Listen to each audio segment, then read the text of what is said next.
Ah, Kamera. Oh, hallo. Hallo. Hallo, Taris. Hallo, Bayern. So, da sind wir doch wieder mit Blaze Satani, ne? Ich brauche hier eine Lösung für Skyward Sword. Cover strikes again! Oh. Ja, diesmal geht's besser. Nee, weil es passt mir einfach nicht. Es passt mir nicht mit dem Controller, das zu spielen ist blöd. Und Motion ist... Es wäre cool, wenn ich nicht die ganze Zeit resetten müsste. I don't know. Ich muss gucken. Vielleicht geht's wirklich besser mit irgendwie Wii U, mit der Motion Plus Controller. Aber dafür muss ich erst alles umstellen und da habe ich jetzt keinen Bock drauf gehabt, deswegen. Außerdem muss ich da wieder von vorne anfangen. Spiele ich dann einfach bis zu dem Punkt, wo ich vorher war? Oder? Schon, oder? Macht noch Sinn. Ergibt Sinn. So. Wir gehen in Continue. Ich habe irgendwo im Hintergrund schon mal den Guide wieder offen, falls ich wieder komplett lost bin. Ich weiß nicht, warum... Ja, ich muss ja den Teil nicht nochmal spielen. I don't know. Ich würde nochmal bis dahin spielen, wo ich gespielt habe. Ich war ja dadurch... das erste Gebiet das erste Mal durch, ne? Glaube ich. Und habe noch 2, 3 Truhen geholt und das war's. Ja, irgendwie so. Ja, bitte laden. So, wir haben ja irgendwo in der Mitte des Verhörs, im zweiten Verhör. So, aber für Taris. Genau, die Kürbisbar war ich und hab da Dinge kaputt gemacht. Ich meine, was? So, ich glaube, wir waren bis hierhin. What happened? Last time, last episode. So, gestern. Ich weiß nicht, ob... Ja, du weißt doch, dass Susato ging ja nach Hause, ne? Oder wollte auf dem Weg nach Hause, weil ihr Vater nicht gesund war, oder krank war.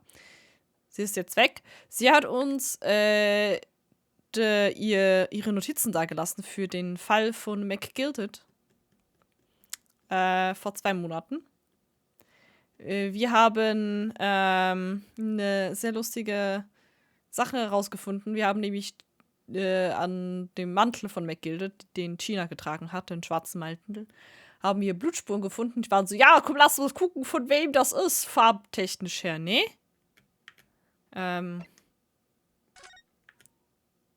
Es war die Farbe.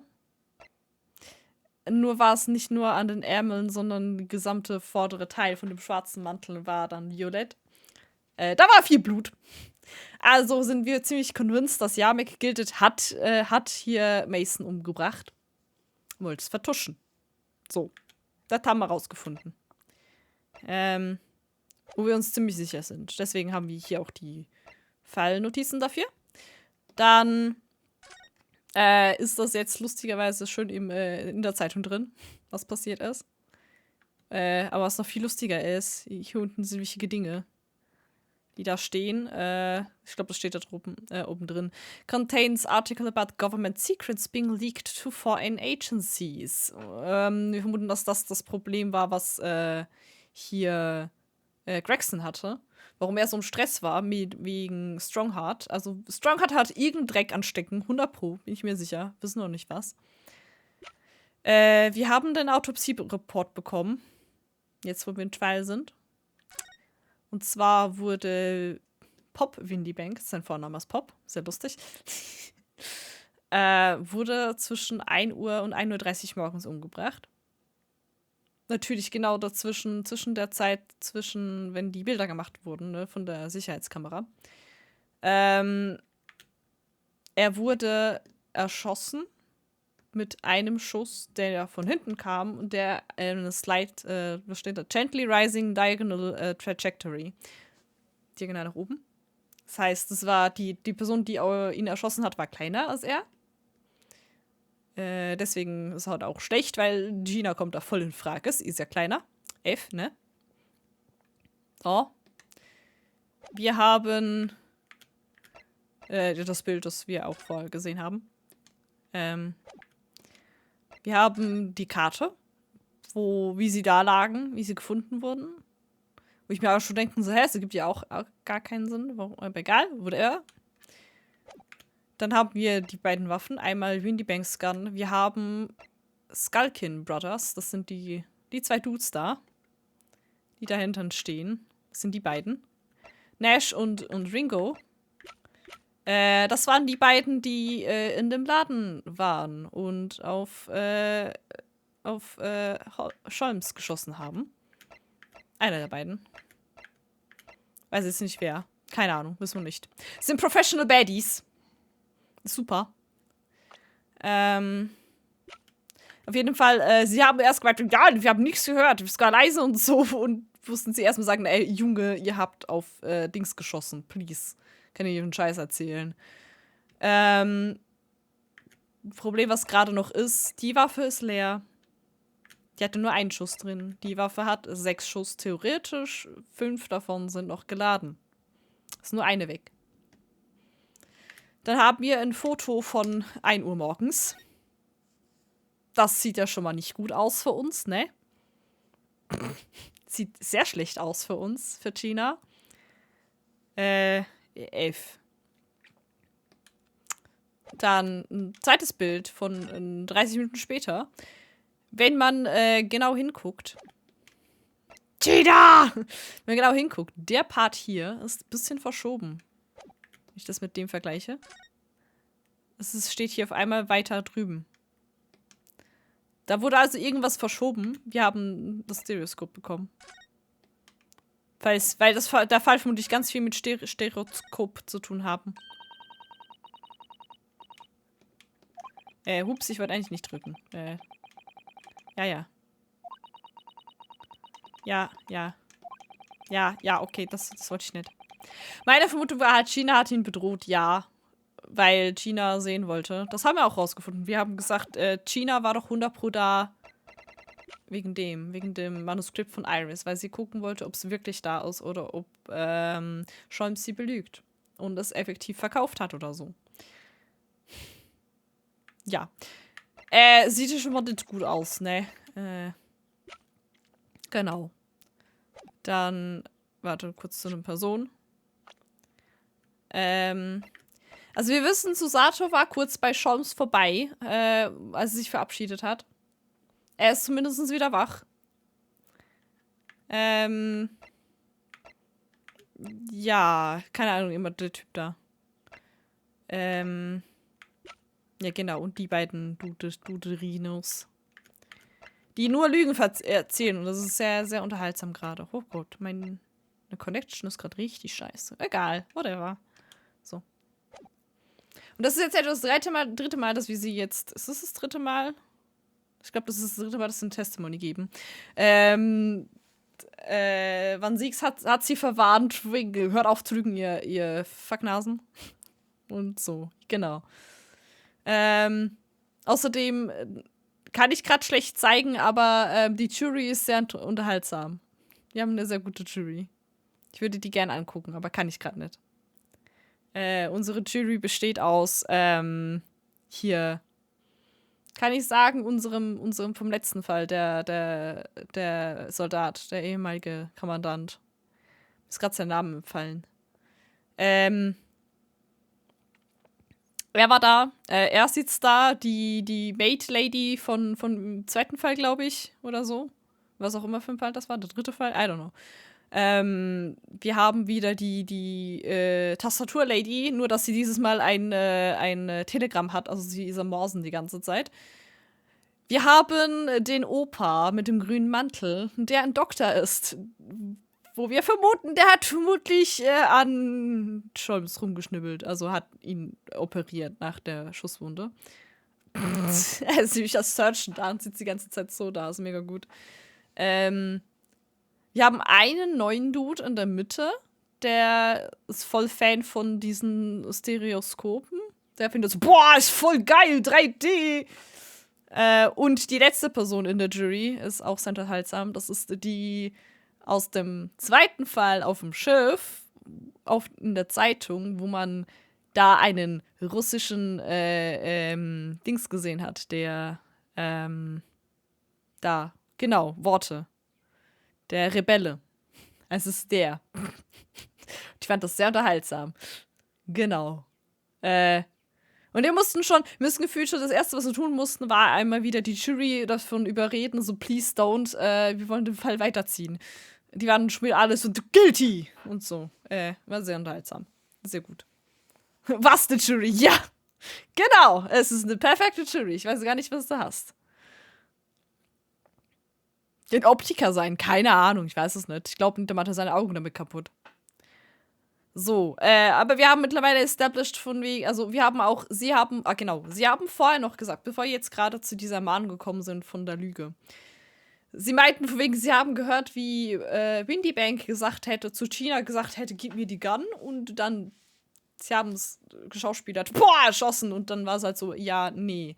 Erstens mal, er wurde von hinten erschossen, er kann nicht so wie sie es dargestellt haben, von vorne erschossen werden. Also, ja. Das Kreuz der Professional Baddies. Ja. Ich finde auch immer schön, sie wollen immer Gregson mit reinziehen. Und Gregson so, please, ich möchte damit nichts zu tun haben. Lass mich in Ruhe. Genau. Da stecken wir fest gerade. Also bei der dritten Testimony. Mal gucken, ob es bei dir bleibt oder nicht. Majestätic! Du bist ja auch ein Baddie. Professional Baddie. Alright. We just got inside the gaff and Eve to sign over relief and Jesus showed his mug. Die lügen doch eh nur die ganze Zeit. Ich weiß nicht, was ich denn überhaupt irgendwas glauben sollte. Aber egal. You know. Give me that gun, you bellowed. And if you like he was possessed, I thought we did it. Ist das ein Ziege? Okay. I'm the bad guy. Da.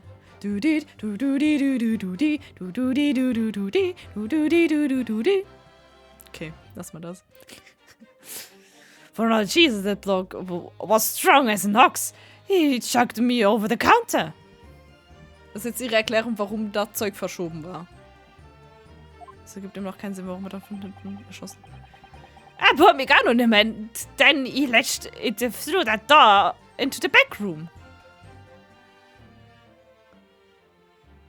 Hä? Warte, also. Er hat seine Pistole genommen und da hinten reingeworfen, was? Jetzt bin ich komplett verwirrt. Moment! We never had nothing to do with killing him. That's all what happened, I swear. Was? Was reden die für Scheiß? Was reden die wieder für Kacke zusammen? Ey, schlimm. So, you're now telling us that moments before the victim was killed in the storeroom, you in fact encountered him in the main part of the shop. Well, yeah, sorry.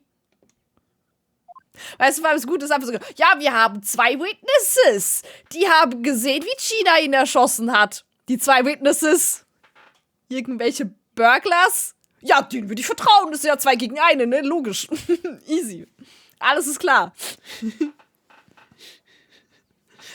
Ich meine zum einen Let Englisch, zum anderen was? Das war Straßenenglisch, ne? Well. We find ourselves at an interesting conjuncture. This changes matters considerably. But honest, Governor, this time... Die haben viel zu schöne Kleider an für Räuber, ehrlich gesagt, ja.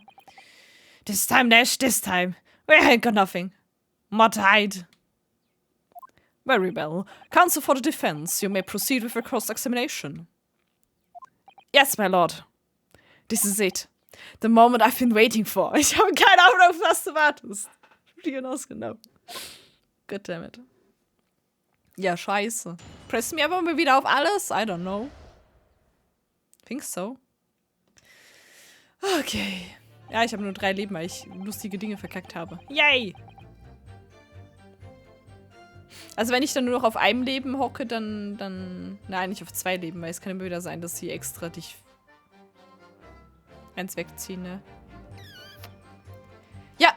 Iris. Iris steht neben Rio in Stand. Ich vermute aber, dass das Shoms irgendwann noch dazu kommt.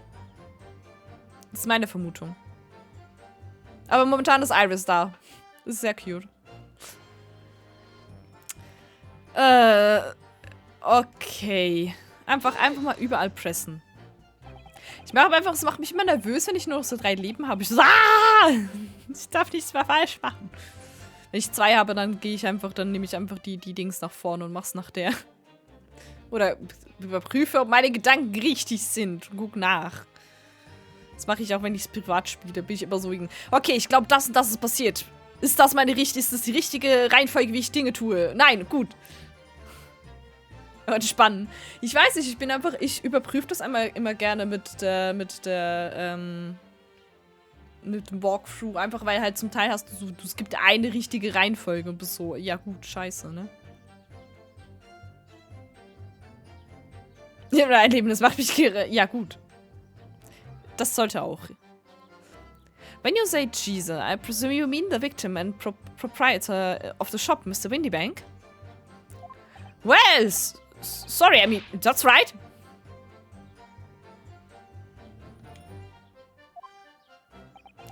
He was keeping a close eye on the entrance to the gaff, obviously. Eigentlich hätte ich den italienischen Akzent geben müssen. Das wäre lustig gewesen. Egal. But we never thought no one was gonna come out the back room like that. The back room being the pawnbroker's storeroom. Jetzt ergibt alles keinen Sinn mehr. Yeah. That must be where he popped up from. Only place he could have been.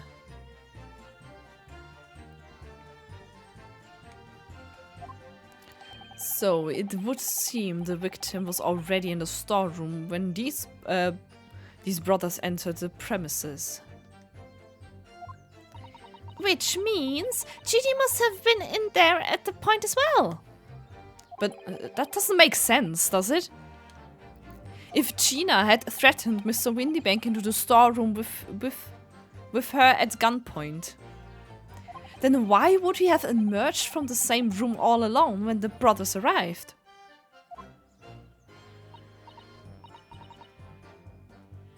Wenn sie Räuber geworden wären statt Klempner. Hat was.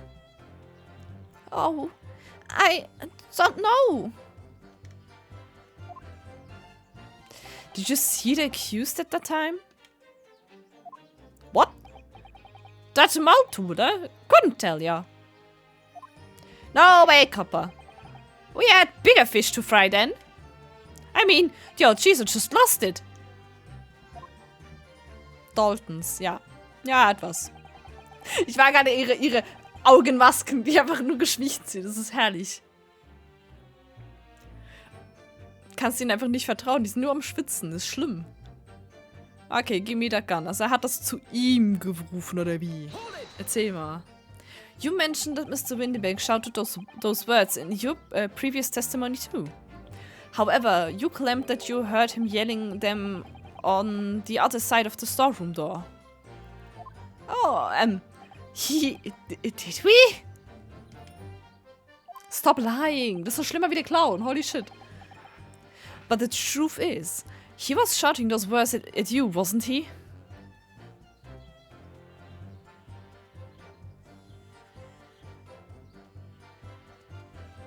Ja, eben. Wegen Italienisch. Ja, ich hab halt auch. Ey, du weißt gar nicht, hast du gesehen, wie klein der Kleine ist? Es ist herrlich. Es ist noch sogar viel besser, als du jetzt gesehen hast. Er steht nämlich auf einer Kiste. Hihi. Well, yeah? Was the victim Mr. Windybank wielding a gun at the time? Was he ever? Blimey, me a great ugly barrel yet, pointed straight at me, frontispice.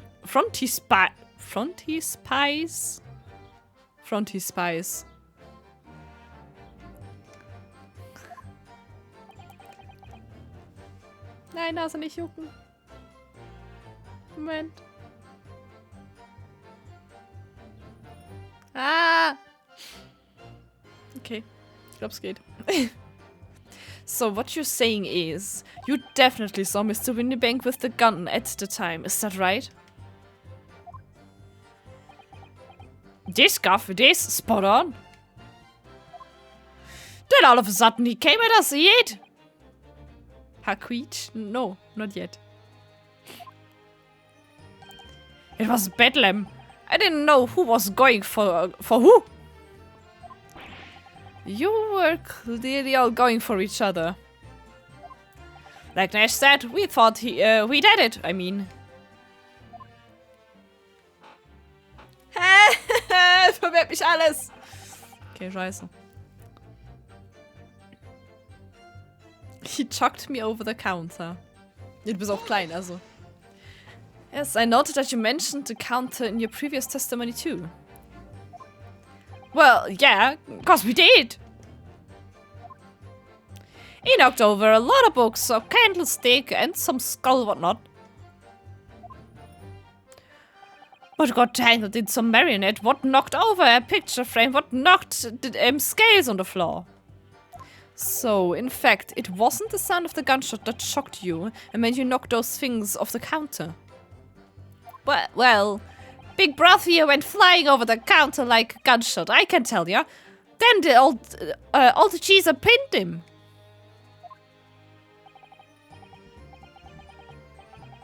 Okay, das würde aber die Position ändern, nicht?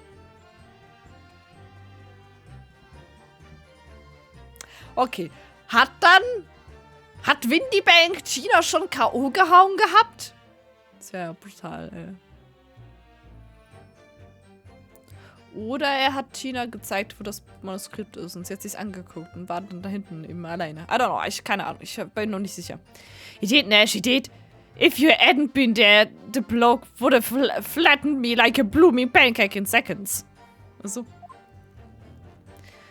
At the time in question, the alarm was raised at the local police station via a secret table from the pawnbrokery. There is a button under the counter used to activate it, which was presumably pressed by the victim. Hoi! Ich mein, was? Hallere! Oh no. Hallo Melba. Oh no. Ja, aber Moment. Hat er dann erst gedrückt, als die anderen gekommen sind? Er hat nicht gedrückt wegen Gina. Hat er? Keine Ahnung. Es verwirrt mich alles. Ich bin verwirrt. Melba, du bist aber stark. Oh no. Oh no. Oh no. That's right. When the brothers fled the scene and back onto the street, they ran straight into the arriving police, didn't they? Poor Mr. Windybank. He did everything he could to protect his shop. Ja, okay. Okay, aber er sagt, er hat ein paar... I pulled my gun on him and he latched it through that door into the back room. Aber da hat ihn niemand mehr eine Gun. Keine Ahnung, ich verstehe nicht. Were you intending to shoot Mr. Windybank? No, never. I was just, you know. Ich verstehe. Looking up from my broth here. Weren't I? He was being flattened, don't forget. By a man whose shop was being burglared, yes? Amazing. And then, the man fled into the storeroom when you pointed your gun at him. Is that it?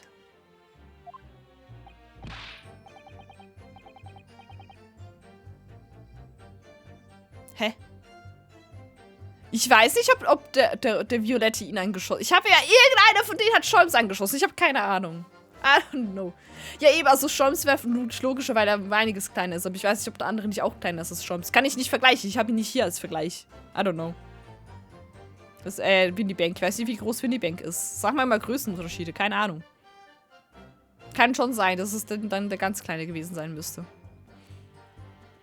Ich meine, im Endeffekt, es kann auch ganz anders sein. Es kann sein, dass die Position, wie Windybank war, zur Pistole sich geändert hat. Dann muss er nicht aufrecht gestanden haben, als angeschossen wurde. Wegen der Schusslinie. Ich meine, die Schusslinie könnte auch so gewesen sein und wenn er schon auf Richtung Boden lag, dann ist es ja trotzdem eine Diagonale, die rising ist, in Anführungszeichen. Also. Die Leute sehen aus wie Professor Layton, ja. Winnie Bank ist kleiner als Scholms, ja, das sicher. Aber wie groß ist der Typ im Vergleich dazu? Keine Ahnung, ich kann es nicht sagen. Wir müssen Scholms da haben, dann haben wir einen größeren Vergleich. Ja, aber es gab nur eine Waffe. Also es gab nur eine Waffe neben der von Winnie Banks. Yeah, that's it. He shoved me away, then ran off through that door and shot himself in. Ja, gut. Wir finden das raus. Sind großartige Anwälte. Ja. There's something about that last remark. Something that doesn't quite ring true.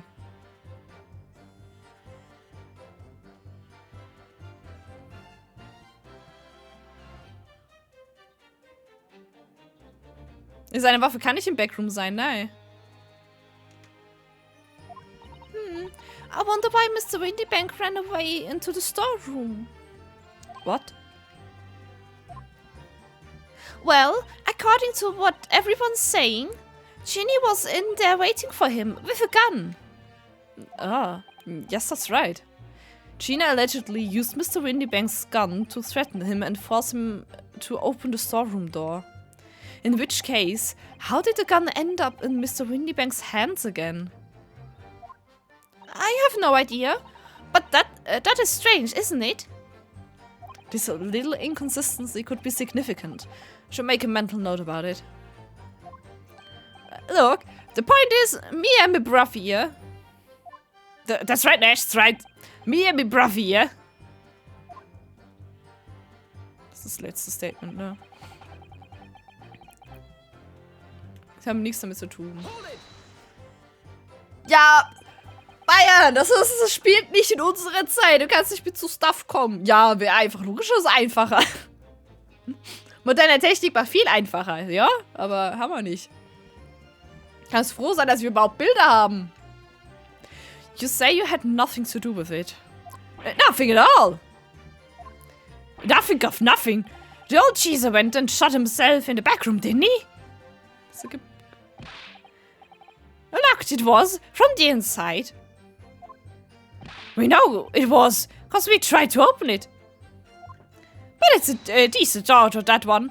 Good and strong, wouldn't budge an inch. So, in the end, the situation remains unchanged. Wo sind die DNA-Beweise? Genau. Inside the storeroom with the pawnbroker, there was only one other person. Man kann auch durch das fucking Guckloch schießen. The sole person who could possibly have shot the victim. The accused, Miss Gina Lestrade. It would indeed appear so. What say you to that, counsel? I don't know. Was there anyone else apart from Gina who could possibly have shot Mr. Windybank? Ja, ich muss doch sagen, es war wer, oder? Der Prosecutor ist damn, yes. Yes, very much.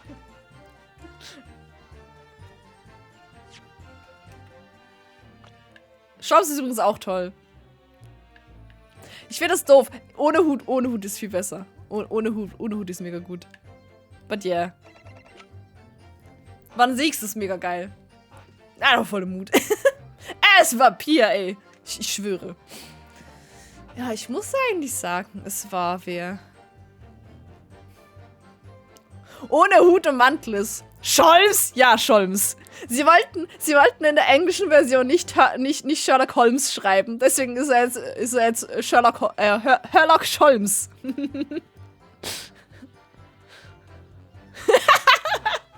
Wer war so, no! Why?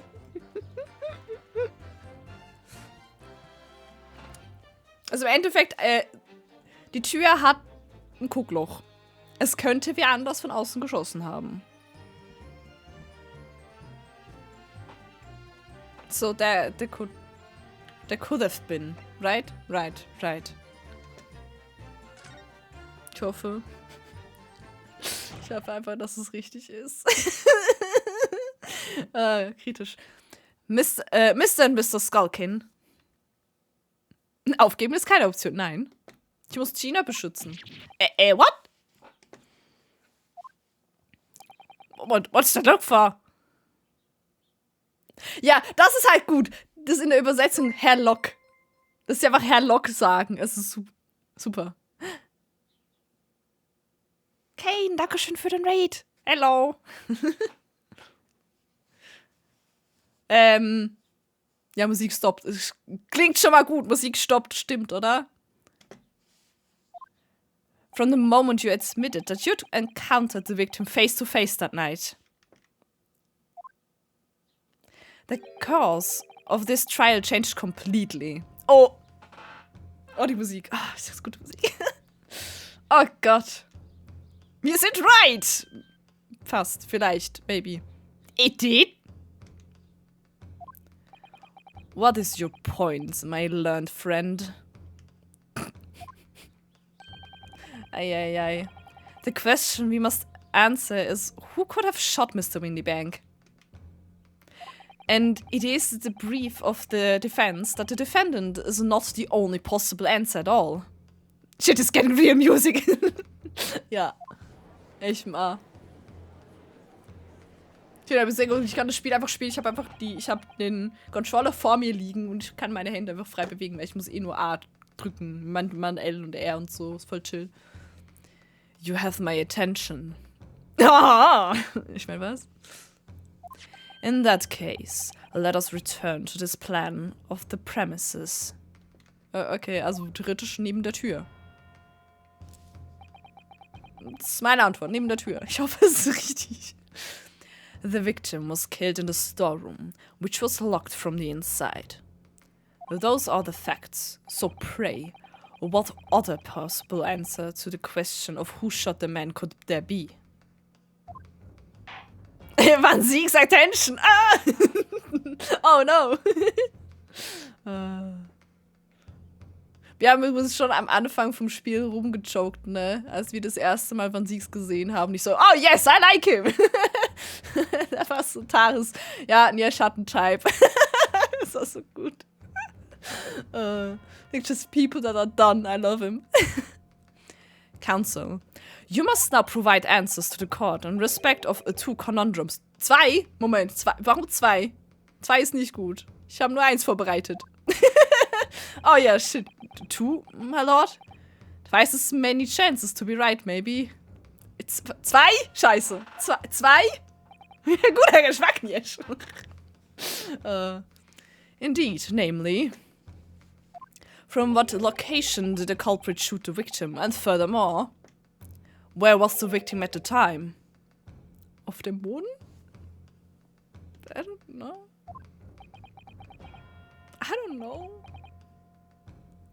Understood, my lord. Are you right, Bruno? I'm not entirely sure. But there's one thing I am sure about.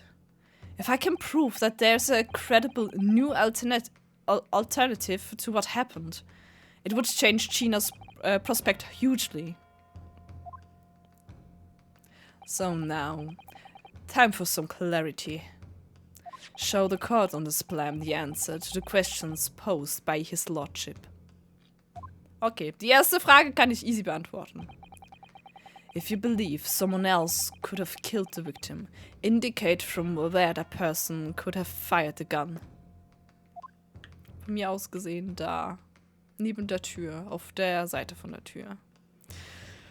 Please be right! The defense believes that the culprit could have shot the victim from this location here. Ja, da ist das still. And in answer to the second question. Wo lag das Opfer? Assuming the culprit fired from the location indicated, where was the victim at the time?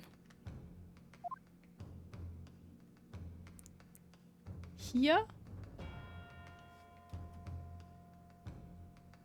Also ich meine, er kann nur... Wo genau lag er? Moment, ich gehe kurz gucken. Wo ist meine Karte? Ich gehe mal prüfen, wo liegt er? Er müsste da sein, wo er tot ist. Okay, das ist... Da. Ja, genau, da, wo die rote Person ist. Also da. Da muss ich hin. Okay, das ist ein bisschen... Ja, es ist da. Okay, das kriege ich hin. Das wäre ja dann... Hier. Right? Hips have a map! Da. I guess. I don't know. The culprit shot the victim from outside the storeroom. Oh. Continue. Er scheint zumindest darüber nachzudenken. Das ist schon mal gut. Mr. Windybank died instantly from a bullet wound in his back. Looking at the stain of blood on the storeroom floor, it doesn't appear that the body was moved after death. Which tells us that he was almost certainly shot while he was in the storeroom. However, the crucial point is where was the shooter when the fatal bullet was fired? So, you are adamant that the shot was fired from outside the storeroom. Well, according to the Skulkin brothers' earlier testimony. I pulled my gun on him and he latched it through that door into the back room.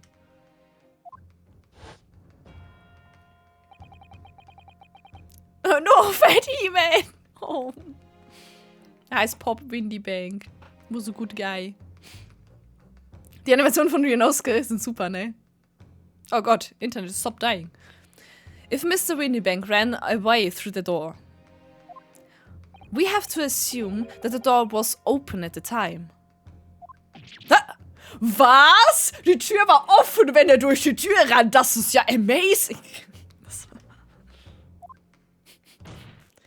It was at precisely that moment when the victim was fleeing for his life that these brothers had the perfect opportunity to shoot the man in the back once he was inside the storeroom. Tja, da guckt ihr doof, ne? Ach, die Musik ist so gut. Da hätte man sich so nicht so sagen, ja? Come to think of it, do you remember what the prosecutor said at the start of the trial? Nein, hab ich vergessen. Was hat er gestern gesagt? We are the findings of Scotland's GER Corona.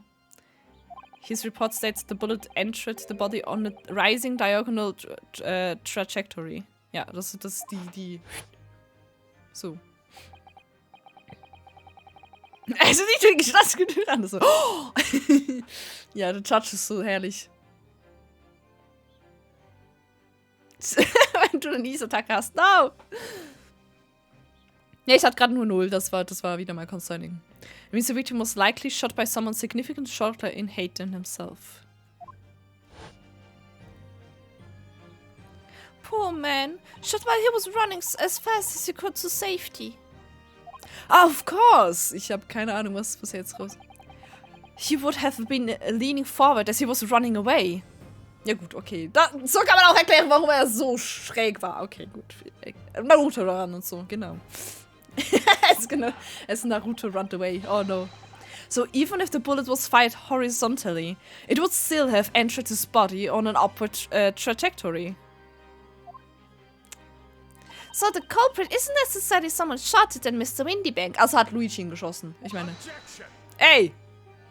Nix da. I'm sure my learned friend can't have forgotten that the storeroom door was found closed and locked from the inside. You claim the victim was shot as he fled into the room. Ja, du mit deinen Moves. Do you also claim his corpse was dexterous enough to turn the key in the lock?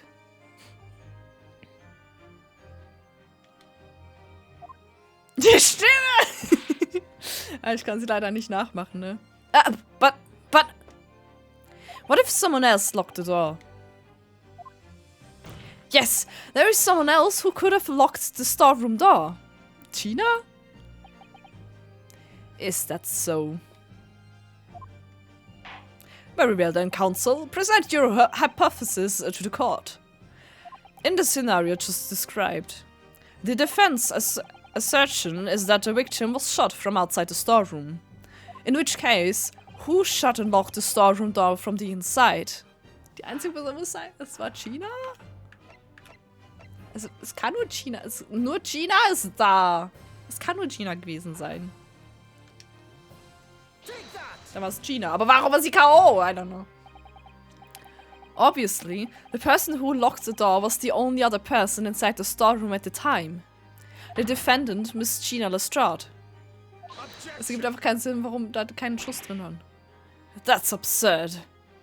You're suggesting that the accused deliberately engineered the sealed room. Oh, was vielleicht auch sein... nee, das ergibt auch keinen Sinn. Es ergibt keinen Sinn, warum 2 Schüsse wurden gefeuert. In der Waffe ist keine mehr drin, in der anderen fehlt nur ein. Das ist schwierig. Ich weiß nicht.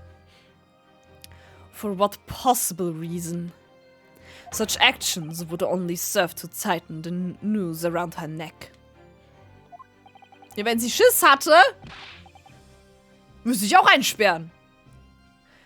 I'm inclined to agree, I must say. Well, counsel. Sie hatte Schiss? Ja, Rionosuke! What the fuck? Bist du doof? Hiya! Ach, Ryo. Hell. Oh no. Herrlich. Yes, that's a tricky one, that, isn't it? Half-baked notions have no place in my courtroom, counsel. Remember that, please. But of course, Ginny would have locked the door. It almost goes without saying, doesn't it? It does. Well, if I was Ginny in that situation, I know I would have locked the door. As quickly as I could. I mean... those 2 burglars had just fired a gun in her direction, hadn't they? Oh, yes, obviously. Wow, Ryo, boah, 5-Head. Mein Gott. Ryo 5-Head Move. Oh, Ryo braucht eine 10-Jährige, um zu mir erklären, wie das geht. Eieiei, heia. Ryo, what the fuck. Zero Head. Das Team ist so gut. Oh. Before the 2 brothers arrived, Miss Lestrade and Mr. Windybank were in the storeroom together. Now, I don't know what went on between them at the time, but at some point, Mr. Windybank must have heard the intruders breaking into his shop and left the storeroom. Naruhodo! Genau. Ja, ist ja doch Vorfahre, hat same, ne? Intruders? That's us, bruv. If your theory is correct, that would leave the accused alone in the storeroom. Yes, it would. Then, probably only moments later, the victim fled back through the storeroom door, hoping to escape danger.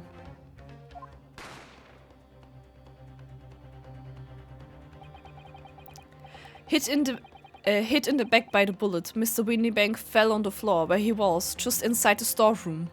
Rough moment. And what we have to ask ourselves now is that what the defendant have done in that moment? Ah! I see where you're going with this! Ja, wo denn? Outside the storeroom was a terrifying killer who had just murdered Mr. Windybank.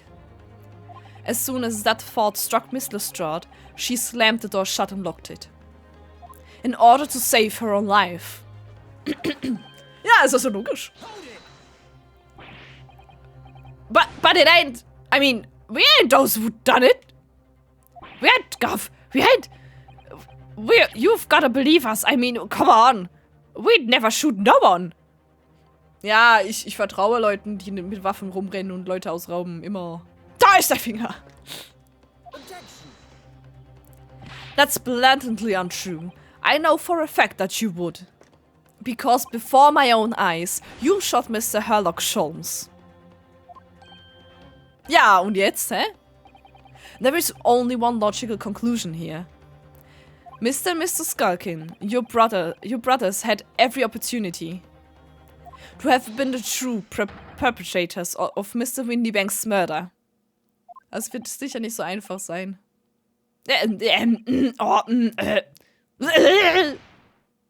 Da, guck mal, die Kiste.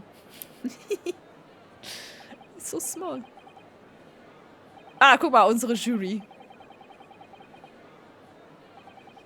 Und da ist unser russischer Ruski mit Maus. That was amazing, Bruno! All the members of the jury seem to be firmly on your side now. I know, first time ever. And probably the last. Well, I think you've done it. Surely they'll have to give a verdict of not... Oh no! Oh no! This is not good! Oh oh! Oh Leute, wir sind in deep trouble. Wir sind in deep trouble. Scheiße. Hashtag oh oh. An admirable of effort, my learned friend. What's this now? Oder reverse card! Oh no. Ich muss meine Reverse card irgendwie suchen und die hinlegen. So BAM! He's laughing? You find the situation amusing, Lord Van Zieks? Hell no! I myself find the defense argument most persuasive. Er kommt mit seinem Alkohol. I dare say. Such chicanery is the bread and butter of the street performers in your provincial eastern nation. But such blatantly malicious conjuring tricks amount to nothing more than inexcusable pettifoggery here. Ja gut. What? The hypothesis you put forward so ostensibly credibly cannot and will not stand. Mit deinem Alkohol. Because you see, it contains a fatal flaw. Ja, und zwar die Waffen. A fatal flaw? Das sind definitiv Worte. Ja, das ist die eine Sache, in der ich mich schwer tue, ne? Das so schwierige Worte benutzen. Ich verstehe nicht. Do you mean to tell me that you're unaware of your logic's failing? I say, Lord Van Zieks. Might be an idea to explain this belly conjuring trick or whatever it is to the troops on the ground, hm?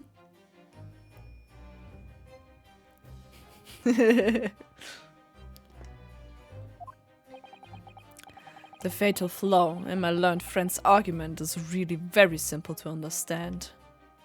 Nein, nicht das um! Er werft schon wieder das Glas. Hör doch auf, dein Glas zu werfen! Holy shit.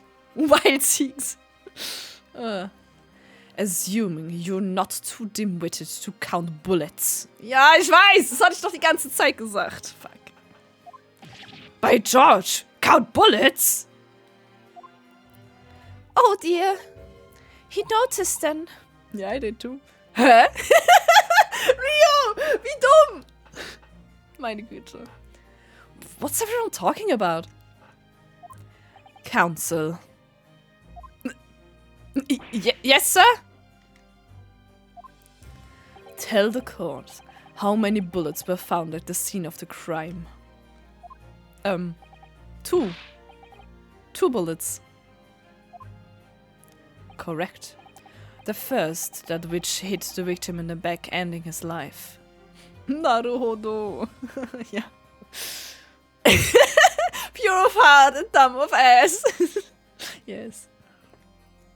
And the second, that which struck the detective, Mr. Sherlock Holmes, on his arrival at the scene. Indeed. The defense presented a picture showing the damage caused by the second bullet earlier in the proceedings. Ja. This one. Nicht fragen, warum es grün ist, es ist einfach so. Wir sind uns mehr oder weniger sicher, dass das Holmes Blut ist, grün. Vielleicht ist es auch nicht. Who knows? Maybe not. Da gibt es keinen Sinn. The bullet which injured Mr. Sholmes appeared to have passed through his body to strike the calendar.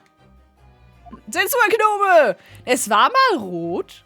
Wir haben es gefärbt, damit wir rausfinden, von wem das Blut ist. Das ist alles logisch.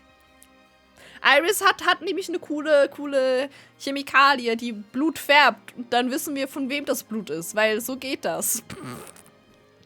Windy Bank ist blau. Und Mason ist lila. Und Sholmes ist vermutlich grün. Alles logisch. Außerdem würden die Zensurgnome nicht pink machen? Die haben doch pink gemacht, die Zensurgnome. Ja, Iris ist 10. Sie ist 10. Your Lordship's understanding is correct. Furthermore, we know there are 2 firearms involved in the incident. The revolver belonging to the victim, Mr. Windybank. And the Skulking Brothers revolver. Die haben bestimmt nicht die gleiche Magazingröße, ne? Erzähl mir mal, haben die gleiche Magazingröße? Ich meine, was? The evidence show that a single bullet was fired from each gun. Okay, fuck. Das ist nicht... Ja, okay, Pearl. Pearl war jünger. True. Aber Iris ist Inventor. So. Die hat einen Rauchgranatenwerfer gemacht und so Dinge, die man halt so tut als 10-Jährige. Und sie hat alle Geschichten von Sherlock Holmes geschrieben. Krasse Erfinderin und Schriftstellerin. Ja, kann sie auch. Das ist scheiße. Das ist nicht gut. Yes, indeed it does. A single bullet from each. Now then, my learned friend. Wie kommen wir aus diesem Scheiß raus? You yourself told the court only moments ago that these 2 brothers shot Mr. Sherlock Holmes right before your eyes. Yes, I did. Es kommt aus dem schonen Anime.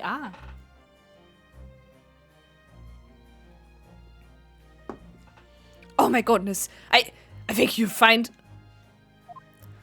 that if a single bullet was fired from the brother's gun hit Mr. Sholmes, it means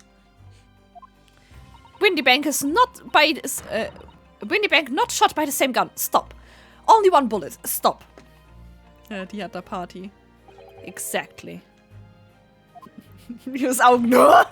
Ich liebe es. Yes, this Nipponese street performer presented an ostensibly credible argument. However.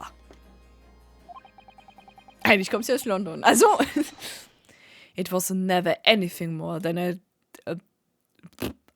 diversionary trick with no hope of standing up to scrutiny. F. Wo ist Sholmes, wenn man ihn braucht? Sholmes, komm mal her. Order! Order! Order! Nein, nicht die... Er wirft schon wieder seine Flasche weg. Pray forgive the discourtesy of flinging the dregs of this hallowed nectar into the public gallery. Er wirft es halt einfach zu den Zuschauern. Easy. Wui!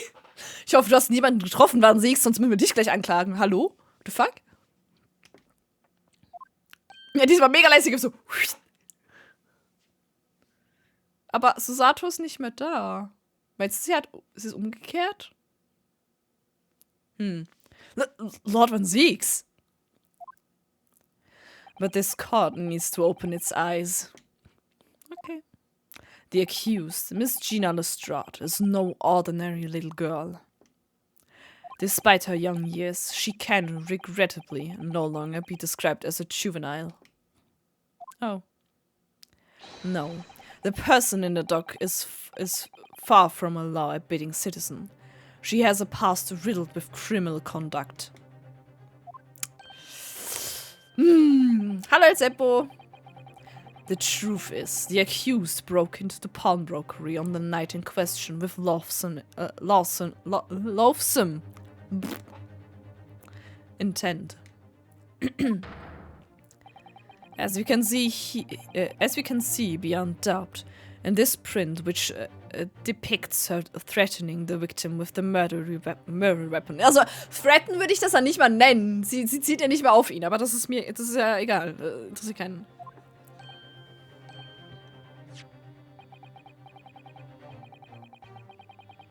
Was hat Verspätung? Hä? Ja, ihr Zug könnte Verspätung haben, aber... And I have here in my possession one more piece of evidence the prosecution wishes to present. Das Disk? Aber sie war nicht wegen dem da. War sie doch nicht. War sie? Nee, war sie nicht. Sie war nicht wegen dem da. McGildeds, genau, das war der McGildeds Mantel drin.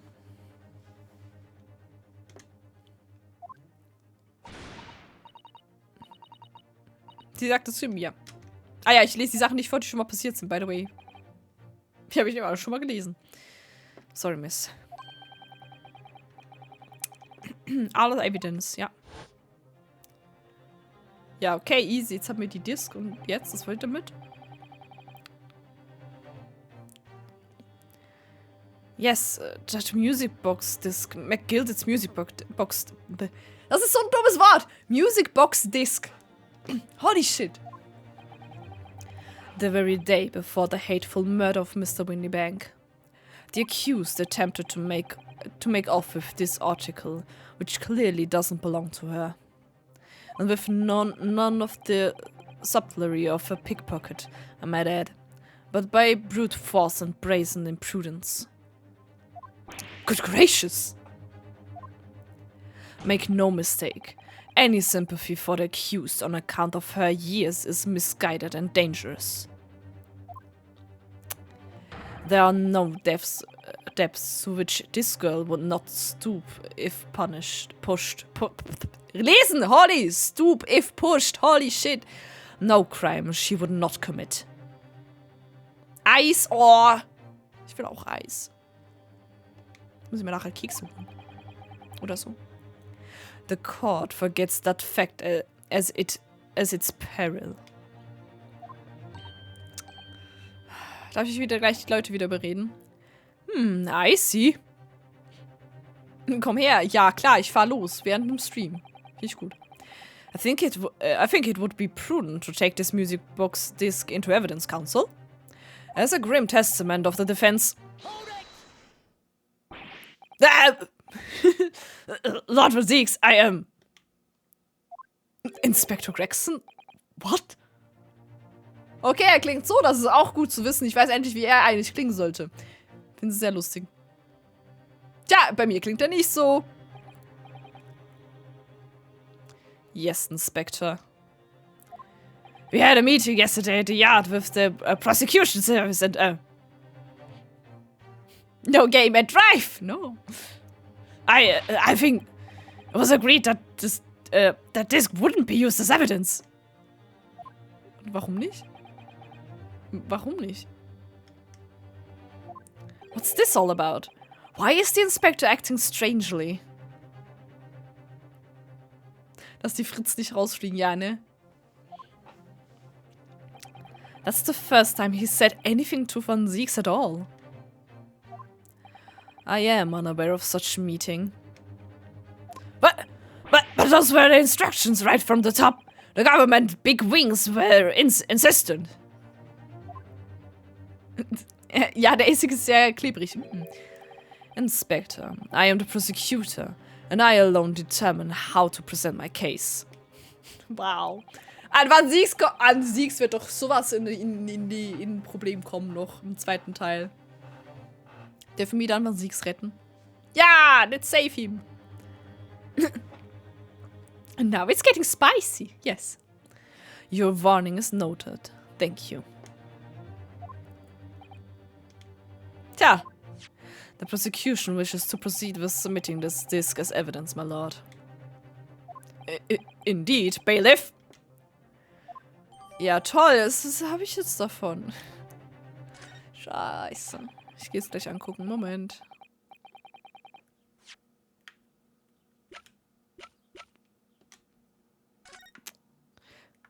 Ja, da steht drauf. Formic Gilted. Wir haben da Blut. Können wir gucken.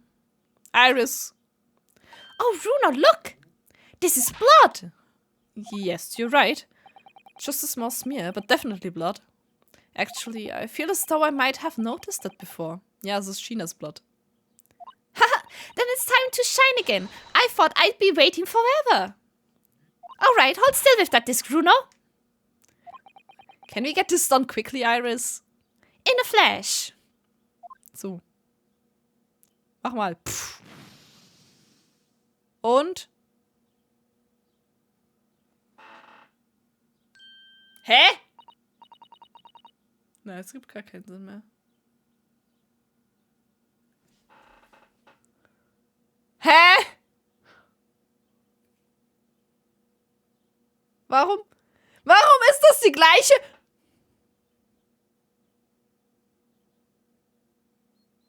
Das Blut ist doch 100% von China, oder? Wir sind uns sicher, dass es von China ist. Warum ist Chinas Blut die gleiche Farbe wie die von Scholms? Von vermutlich Scholms. Ich habe Fragen! Scholms, what the fuck? Ich habe Fragen! Moment! Oh, a lovely bright shade again. Wait, that color. What is it? It's just that green. It's not the first time I've seen that color, is it? China ist Scholms! Ja, vielleicht ist China Scholms Tochter aus Versehen oder so. Keine Ahnung, oder Verwandte. Ich weiß nicht, aber ich verstehe nicht genau, wie die Farben funktionieren. Aber ich bin... Jetzt hat sie ja dran geschnitten gehabt. Das ergibt alles keinen Sinn. Ich meine, das müsste ja dann sein, also mit ist es China, ne? Warte. Ups. Da. Also, wir haben das Blut, wo wir nicht wissen, was es ist. Von wem? Grün. Vermutung ist, es ist Scholms Blut. Weil er wurde angeschossen. Wir haben da Lila. Das ist Mason. Der wurde vor 2 Monaten umgebracht. Wir haben Blau, das ist Windy Banks. Pop Windy Banks Blut. Und wir haben nochmal Grün. Aber das muss China sein. Wir wissen, dass es China war. Warum steht das da nicht? Okay, das ist Chinas Blut.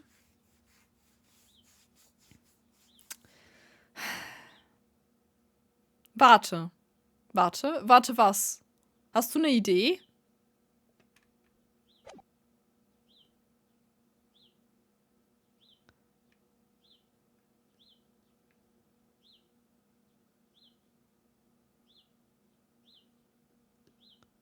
Nein. Musste sie nicht. Er wurde operiert, weil es musste. Ja, aber er musste operiert werden, weil er viel Blut verloren hat. Er musste so oder so operiert werden. Der Arzt hat sich ja gefragt, ob er das Skalpell vergessen hatte in seinem Körper. War das kein Durchschuss bei ihm? Ich dachte, es war ein Durchschuss. War es kein Durchschuss? Jetzt bin ich verwirrt. Jetzt verstehe ich gar nichts mehr. Okay, danke. Jetzt bin ich komplett verwirrt. Egal, let's go. The prosecution has established the accused's motive, opportunity and the baseness of character. Wo ist der Metalldetektor? Yes. Ich glaube nicht, dass China angeschossen wurde. Nein, denke ich nicht. There is nothing more to add. Ja. Fuck you. Ladies and gentlemen of the jury, I await your informed decisions and rest my case. Sieht nicht gut aus. I don't believe it. I had the jury on my side for once, for all of 5 minutes. Oh dear. It wasn't even for 5 minutes, Runo. Oh,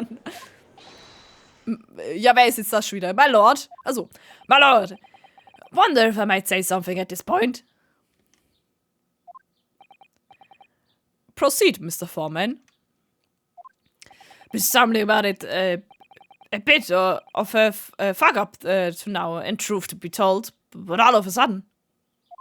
The answer's barely obvious to me and my men. There's only one thing for it. Oh no. Yeah, let's go again. Very well, the court will hear from the jury. Ladies and gentlemen, you will present your learnings as the defendants or culpability. Guilty. Natürlich. Guilty. Guilty. Guilty. Guilty. Guilty. Ja, guilty, schon rauskriegst, guilty. Und was? Guilty. Ich kann übrigens keinen coolen russischen Fake-Russen-Akzent machen. For Sage.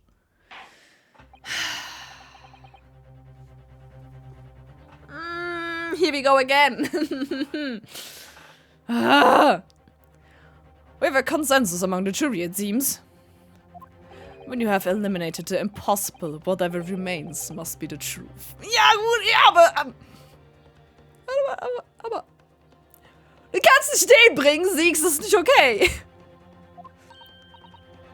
That's my line. I wrote that for Hurley. Ah, how dare he use it against us? Ja, same. Dachte ich mir auch gerade, Iris. Don't worry, Iris. I don't think we're finished yet. Vor allem finde ich es mega schwer, dann zu wechseln, wenn ich die ganze Zeit alle versuche Englisch zu reden oder China aus irgendeinem Grund mit einem französischen Englisch-Akzent, keine Ahnung, frag mich nicht. Und dann, ich kann's nicht. Mega schlimm. There's still more to this case than we realize. There must be, because there's one thing that I'm absolutely certain of. Gina didn't shoot Mr. Winniebank. That's beyond any doubt. Yeah, let's go. Very well. We will proceed with the second summation examination of the day. Ich finde, er fragt nicht mal mehr. So, ja, macht's eh. Mr. Foreman, are you and the others jury ready? Jurors ready. Jurors. Keine Ahnung. Ich weiß mal nicht, was er... Gary Depp's squadron is primed and ready for action, sir. Okay. Ja, Gary Depp. Ist gut. Very good. So, ladies and gentlemen of the jury, you will each explain on what grounds you have now determined defendant to be guilty. Und es kommen wieder drei Leute, die einfach nichts dazu sagen. Ich weiß es schon. Okay. Easy. Let's go. Churros! Ja, ich weiß nicht, wie das ausspricht.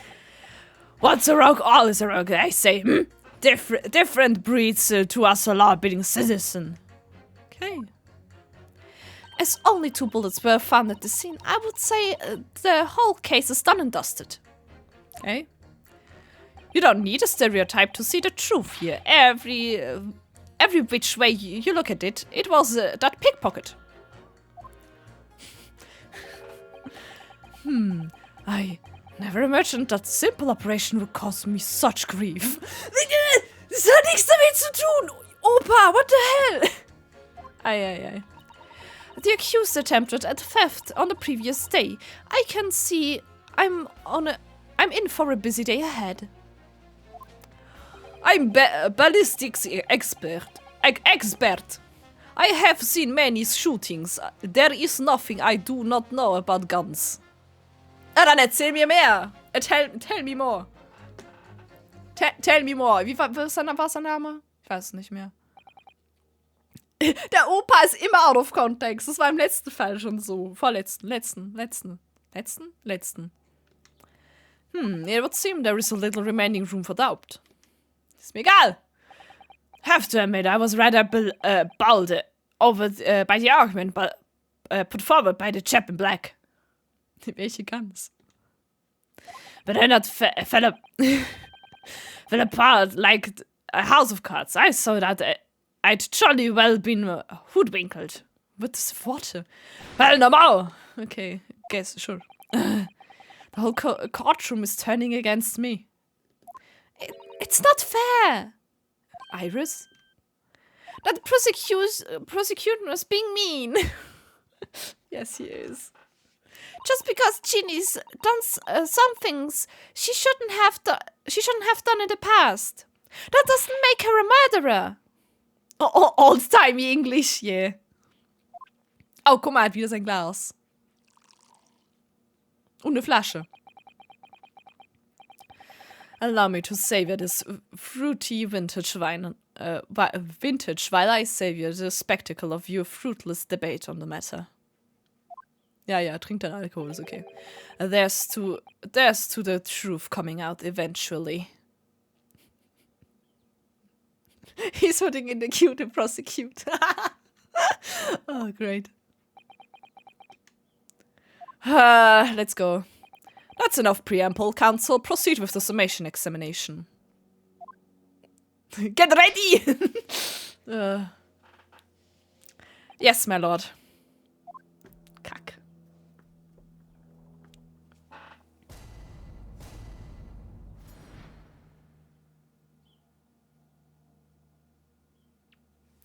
Okay. Also, die Person, die wie mal wieder nichts Gutes gesagt hat, war Person 4, ne? Okay, das ist... nur 2 Bullets, ist okay. Need to script the truth. Pickpocket. Er hat wieder mal nichts absolutes Klares gesagt. Klavier ist hotter! Nee.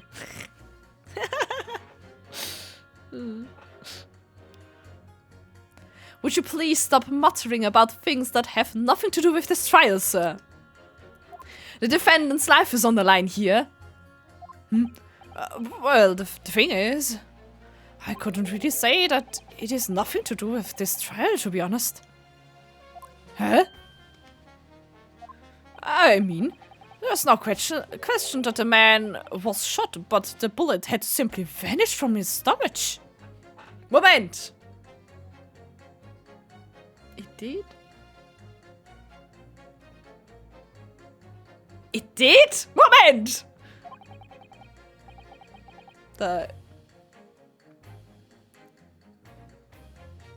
Hä? Jetzt bin ich komplett verwirrt. It's quite inexplicable, don't you think?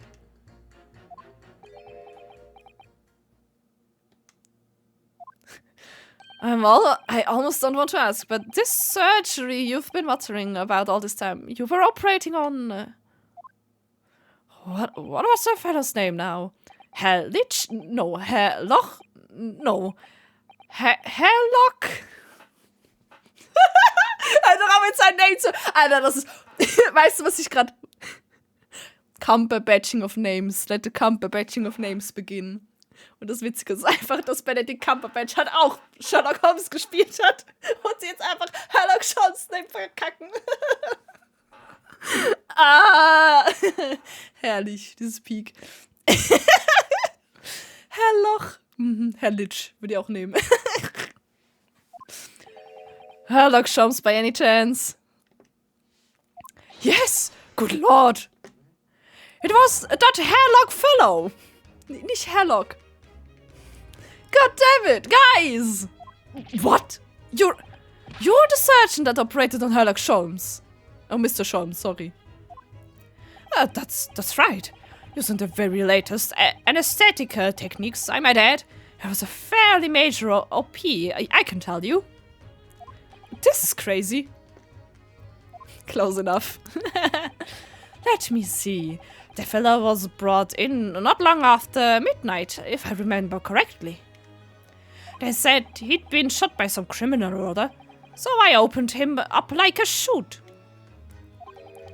Like a shot.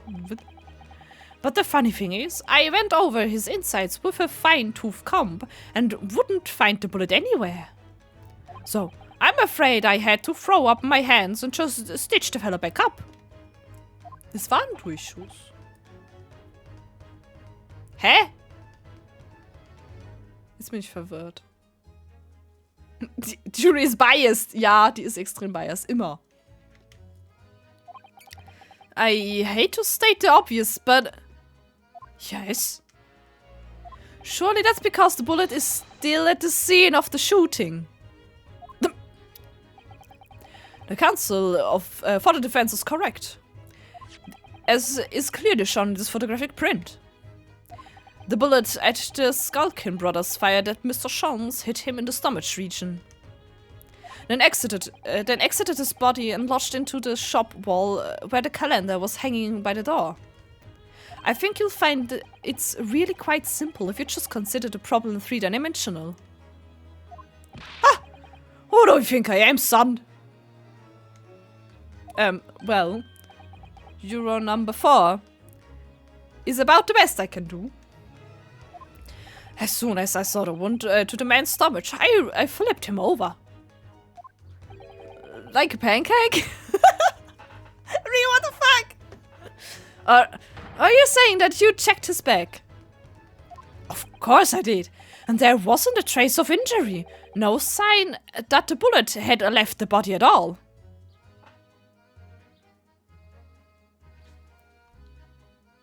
So. Ist es Chinas Blut? Dann muss es Chinas Blut sein. Moment, dann ist es Chinas Blut. Sie hat sich aus Versehen Iggy verletzt, aber der Schuss ging halt da hinten hin, ne? Wo blutet sie dann bitte? Hä? Das ist doch fucking viel Blut. Wie? Wo? Warum? Was? Eine dritte bis... I don't know. Okay. Und dann war der Schuss von der andere, von den... Aber... Was hat ihn dann verletzt? Ist die Frage.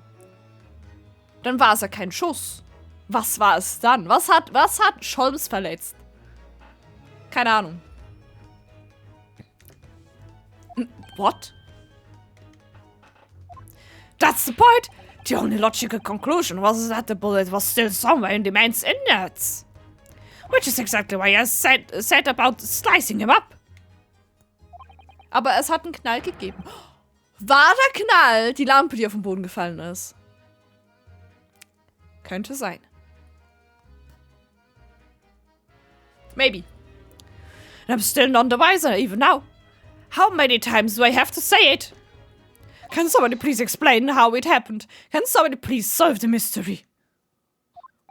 It's almost as much of a mystery as how this jury is put together. Eine Stichwunde.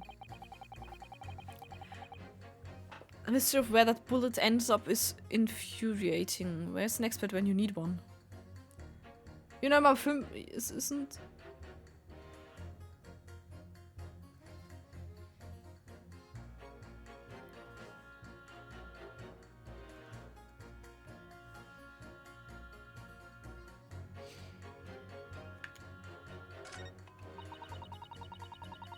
Okay, und jetzt? Also ich meine, Juror Nummer 6 hat Ahnung von Dingen. Kann ich die zusammen pitten? Ich pitte die mal zusammen, ne? Ich hoffe, das ist richtig. Weil er gesagt hat, wo ist ein Experte, wenn man einen braucht? Und er sagt, ich bin ballistischer Experte. Ich bin Experte. So sagt er das nicht, aber...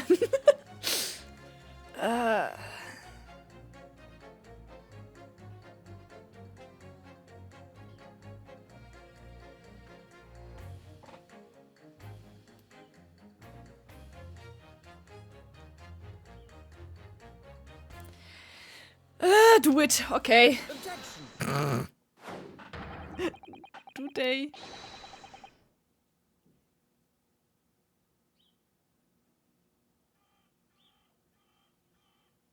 Moment.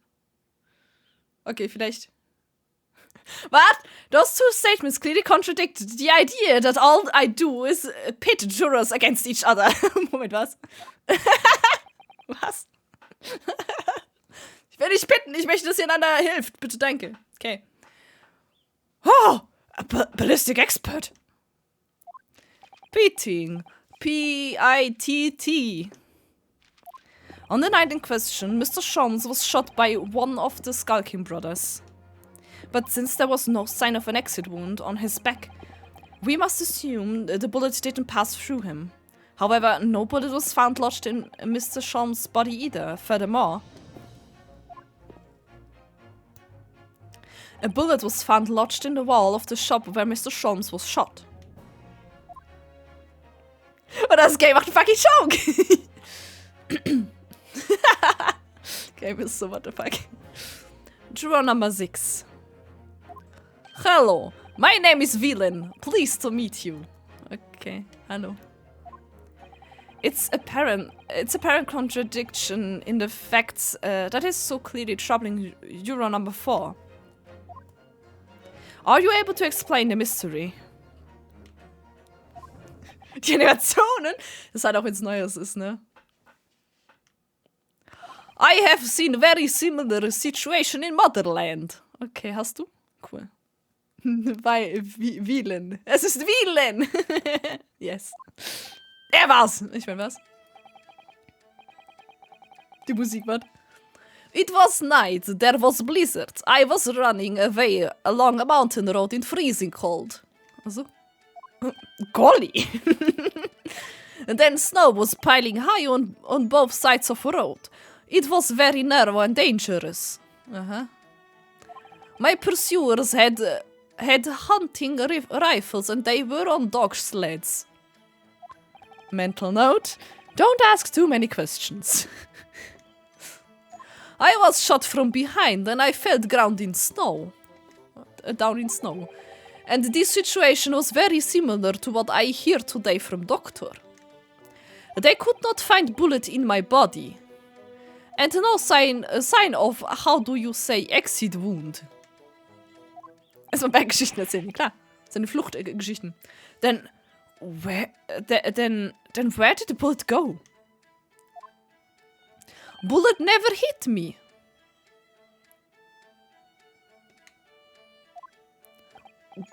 Well, if it never hit you, why did you fall down?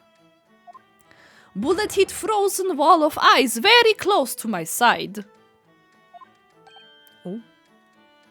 What? One small piece, very sharp, broke away from lump of ice and pierced my body. I made deep wound that looks just like bullet wound. Ja, also just like, in Anführungszeichen. Good gracious.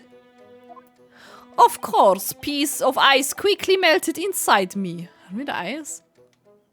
And that is solution to mystery of disappearing bullet. Stichworte durch Eis. Es ist wie in Conan. Okay.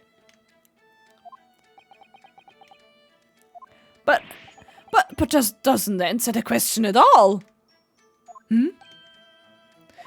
The shooting happened in a pawnbroker's shop. Not some snowy mountain road in another country.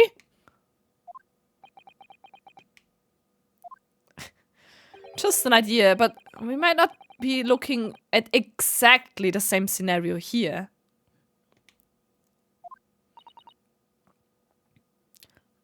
Juno? Where exactly was Hurley shot again? Well, according to the report in his stomach, sort of around this area, I think. Yeah! Keine Ahnung. Well, that's precisely where he always wears a little pouch on his belt. A pouch? Actually, I might have noticed something like that. Yes, a pouch. It's where he keeps 3 glass vials of very dangerous chemicals that he uses in his investigations. Oh, oh, that's not good. Oh, What? Really? Doctor, where is the pouch Mr. Sholmes was wearing? Well... The fellow had nothing like that on his person when he arrived at the hospital, as far as I remember. If I may... Lord von Siegs?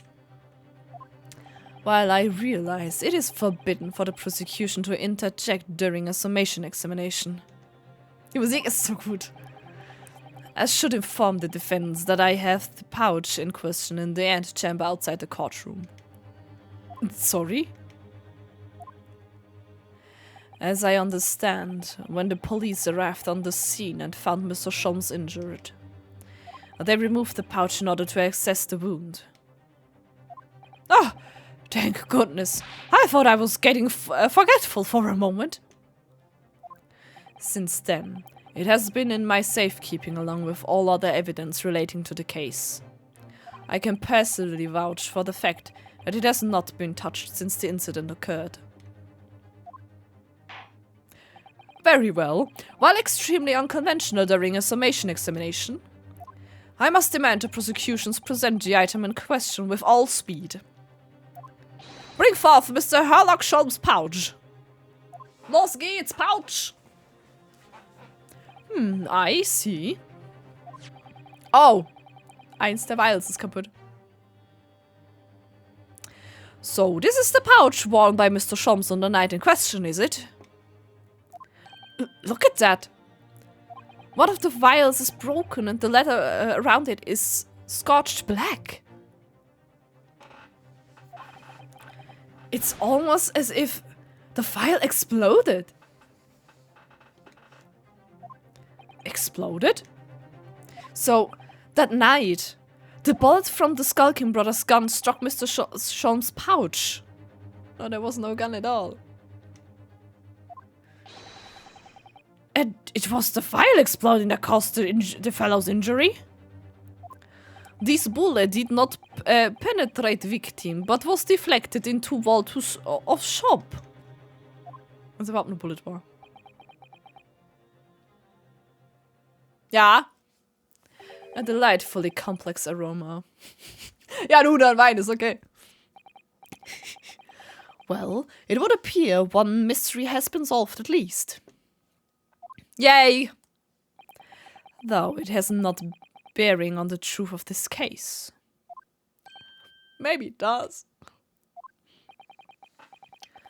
The Bludgeoning and Burgling brothers shot the detective and the accused shot the pawnbroker. No! They did not shoot. They did not shoot. Die haben nicht auf links geschossen. The pertinent facts of the case remain unaltered. But at least the mystery is solved. I can sleep easy tonight. Thank you, young man. Da! Thank you very much.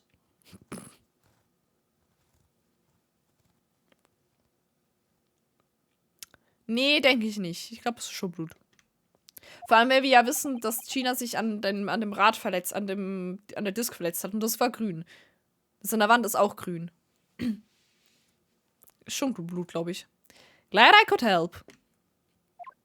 Ja, wir sind nicht viel weiter. Due to its bearing at the conundrum is just solved, the court will sequester this scruffy pouch as evidence. Oder darf ich es angucken? Hell, this pouch isn't scruffy! Sholmes' pouch has been entered into the court record.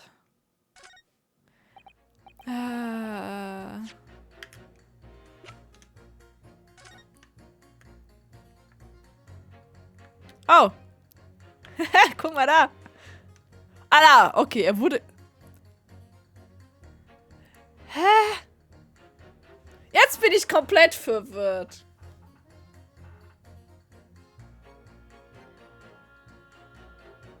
Das sind jetzt aber 3 Schüsse.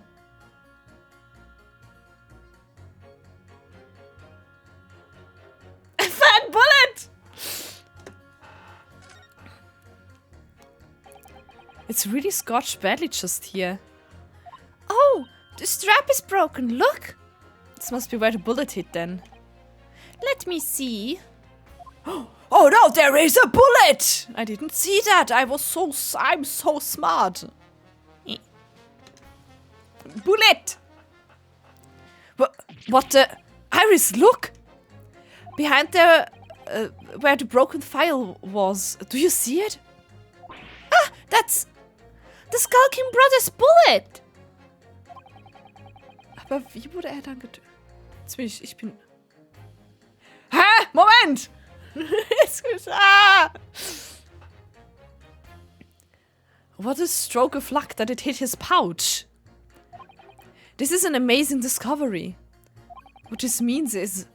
there were 3 bullets fired at Windy Banks that night. We found exactly what that juror was talking about. The 3rd bullet! It's time to press the juror again, I think. Hey! Dritte Bullet. Warte, welchen Juror musste ich... Irgendeine Person hat gesagt, es gibt nur 2. Now the summation examination. It would appear the defense is somewhat struggling to alter opinions, Please, my lord, a little more time. After all, that's a new piece of evidence. It could be a valuable clue. Ich hab schon mal geguckt. Bin zu schnell, ups. You can't afford to overlook anything here, Ryunosuke. There's still a way to turn this around, somehow. I'm sure of it. Ja, hab ich getan. War das...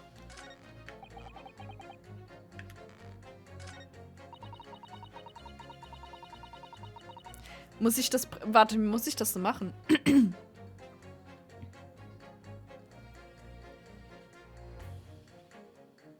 Jede Waffe einmal. Warte, hat sich wirklich Gina an dem Rad verletzt oder war es der Eggert? Hat sich Eggert an dem Rad verletzt? Ist das Eggerts Blut? Hat Gina auf Eggert geschossen? Könnte auch sein.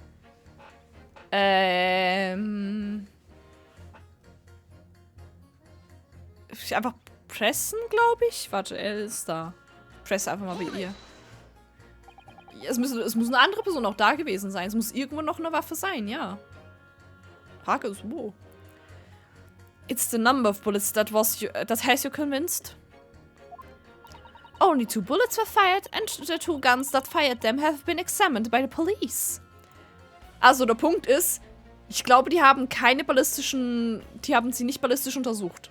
Sie wissen, es wurde geschossen, aber nicht welcher Schuss von welcher Waffe kommt. Das haben sie nicht getestet.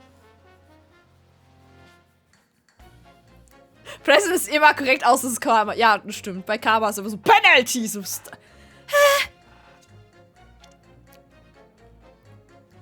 Ja. When the parlor maid asks me how many are invited for dinner, I always tell her to count the table settings. Well, that's logic, I suppose. Although, yes. sometimes after dining, crockery does go missing. 1 or 2 guests rather like the fine china. Does your employer dine with thieves? So I suppose. If there was another bullet somewhere of which we were unaware, I'd have to reconsider my position. A 3rd bullet somewhere on the scene. Could that be possible? I can prove it! How? Allow me to show you then the 3rd bullet.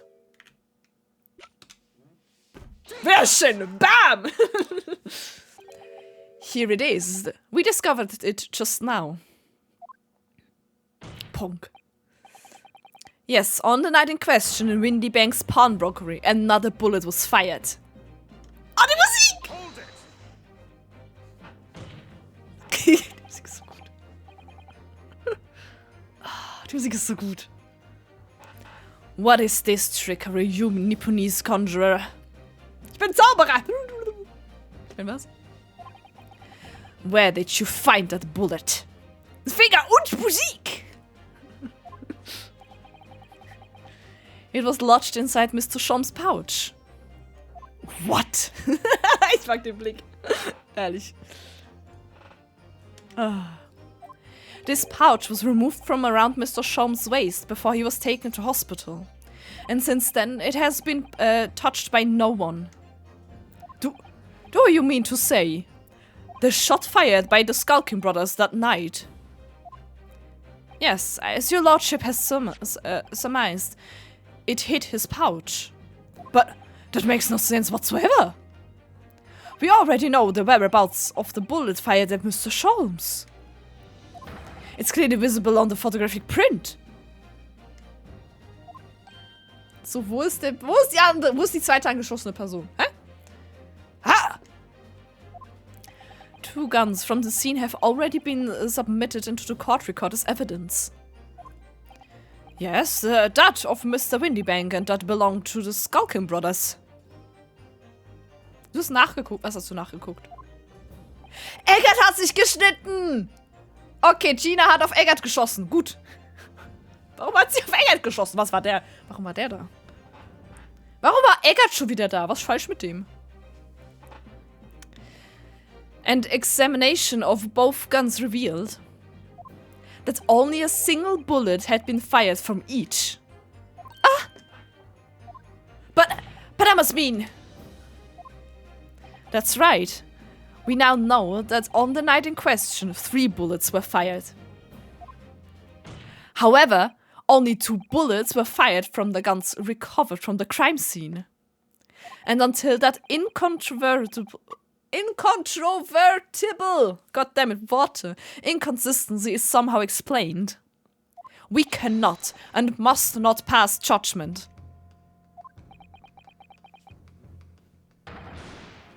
Ja, dann guckst du doof, ne? Order! Order! Order! Ja, ist okay. While this summation examination remains incomplete, the court has been presented with new facts. Muss ich nochmal untersuchen gehen? Facts that would appear to shake the very foundations upon which the case against the defendant has been built. Tja. As is my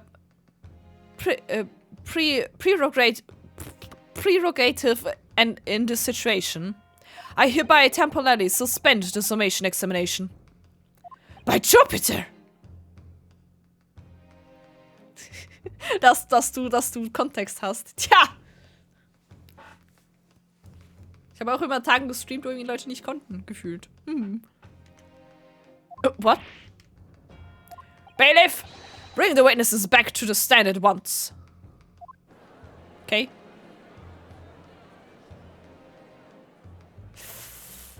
Hi, na? Seid da wieder. Hallo, Kitty. Ich mach dir gerne Hintergrundgespräche. Voice Acting, Hintergrund Voice Acting. Witnesses. Governor! Ja, ist okay, der Typ. Hast du echt Fun? Yay!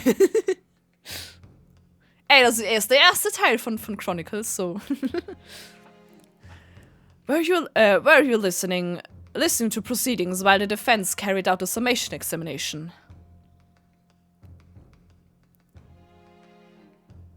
Weil es sein Stuff war,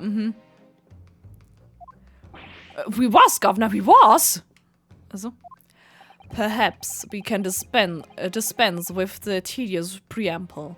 Simply answer this one question.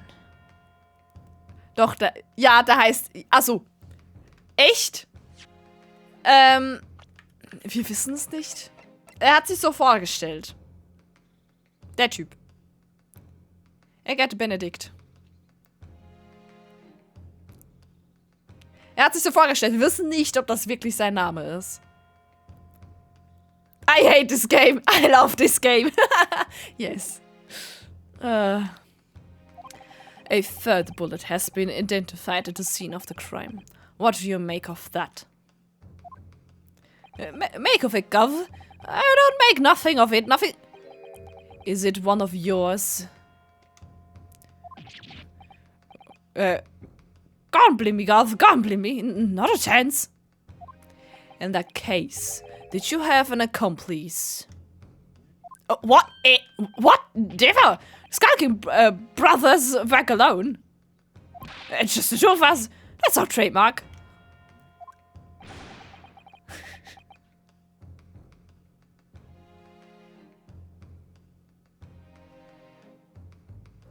Genau, ja, die Initialen waren, glaube ich, M irgendwas.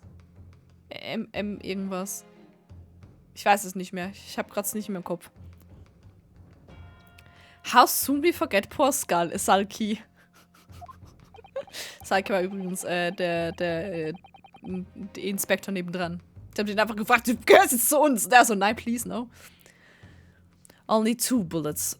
2 of the bullets from the crime scene originated from the firearms we have in evidence. The third bullet was fired from another gun. Where is it? Lummy, that's an head scratcher. An head scratcher. Hey, redet doch mal Englisch. Counsel for the defense. Yes. I should like to hear your thoughts regarding these new developments. The third bullet and the mysterious missing firearm from whence it came. Thinking back over all the testimony we've heard and all the evidence we've seen, I think I'm starting to form a picture of what really happened that night. My lord, I think it's clear that this third bullet tells us about the Skulkin brothers.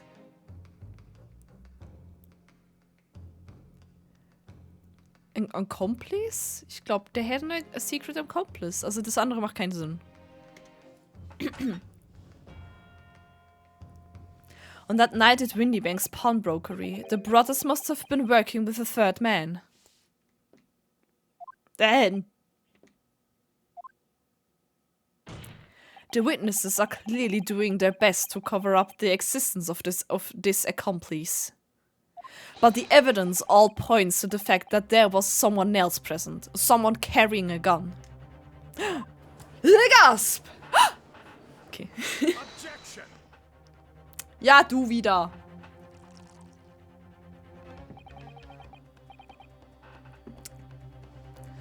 An accomplice, you say? Pigs will. Ausdrücke, hallo. These protracted proceedings have already forced us to endure 2 summation examinations. Hattet ihr eine Gun dabei? Das weiß ich gar nicht mehr. Der Stock ist eine Pistole. Ich meine, was? Keine Ahnung. Da hat eine Gun dabei? Yet in all that time, there has been not a murmur of a third man. If this apparently wraith-like being exists. Nein! Oh. Warte, schon ist seine Gläser kaputt. Schlimm. Schlimm mit dem. The court must be shown hard evidence. Without it, this fantasy will be crushed. Kann ich eine Person zeigen?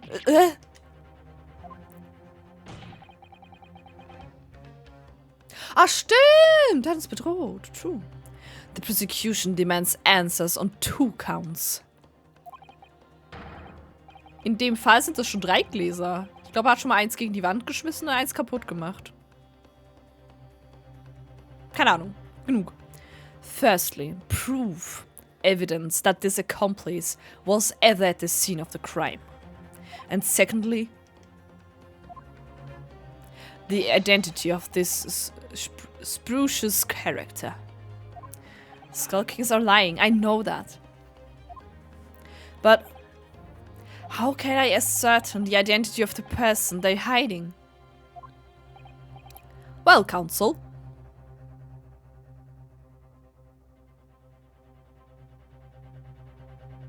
Ooh.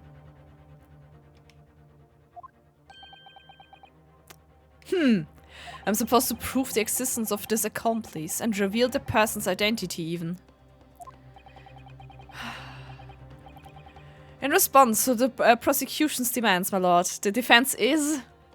Bin ich ready to present answers?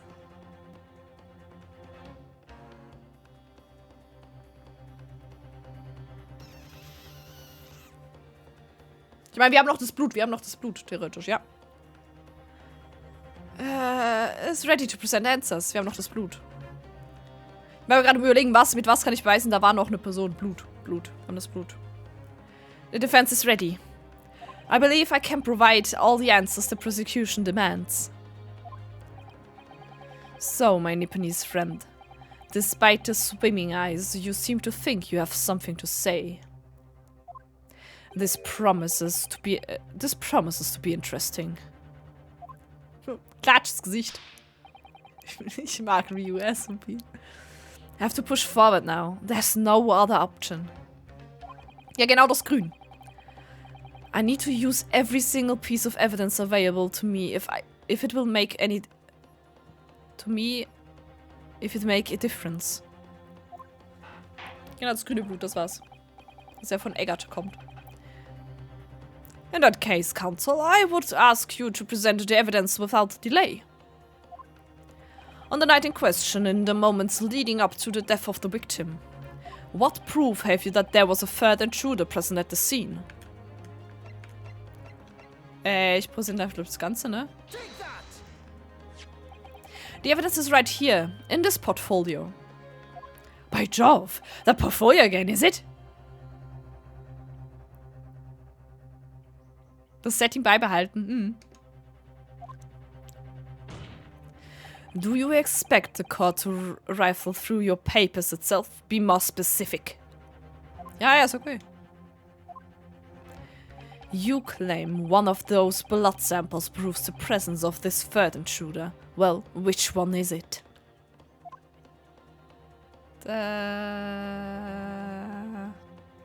Nicht das. Das da. Wir wissen ja jetzt, dass es nicht von Scholms. Also nehmen wir das. What am I looking at here? There appears to be some green paint or such like around the bullet hole in the middle of the calendar. That's a bloodstain, my lord. A bloodstain? Why is it green? Green blood. Curious, even for you. No! aber Upgrade heißt der neue Vergangenheit. Ja, true. Die Vergangenheit! Is the court to understand that the intruder was some unhuman creature? No. Die Vergangenheit ist die Zukunft. Nice. It's something developed by Mr. Sherlock Holmes. By the great detective? New invention. Stop. Not yet appeared in stories. Stop. It's this, you see. It doesn't have a name yet, though. This fogger sprays a chemical that reacts with the different elements in people's blood to change its color. Different elements of people's blood? Yes, everybody's blood is slightly different, you see, because it's made up of different elements. Das ist eine gute Logik. Ja, okay, sure. Das ist die DNA! Iris, please! So, by seeing what color it changes to, you can tell in a flash whose blood it is. Oh! That brings a whole extra dimension to looking at blood. Yeah, nice. Talk of blood in courtroom. Stop. Very exciting. Stop. Alter, die Frau ist super. As an example, this one shows the blood of the victim, Mr. Windybank. Iris is not age appropriate again. Oh no. Striking blue. Yes, so you see the green blood of this bloodstain on the calendar. Shows that somebody else was shot in the main part of the shop. Now hold fire there, young man. Could be from some unrelated incident, wouldn't it? No, it's unrelated. It's not unrelated. So, whoops. The date showing on the calendar is the date on which Mr. Windybank was killed. By golly! Therefore, we can assume that whoever was shot on the same day. Then, whose blood is it? Well, the Skulkin brothers in the stand don't appear to be suffering from any gunshot injuries. Which means it must be the blood of somebody else. The third intruder, in fact. Objection. Whose identity? Whose? Ich meine, whose. Ah, ich habe nichts gesagt. Ich kann reden. Whose identity the court is still waiting to hear. You can't delay this any longer, my learned friend. Who is this alleged third intruder? Eggert! Take that.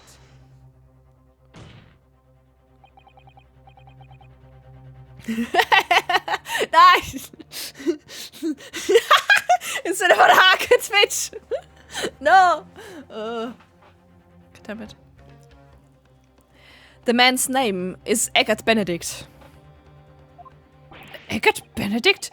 Who on earth are you talking about, counsel? He paid a visit to Winniebank's pawnbrokery on the afternoon before the incident took place. Then the accused attempted to deceive the pawnbroker into releasing this article into her possession.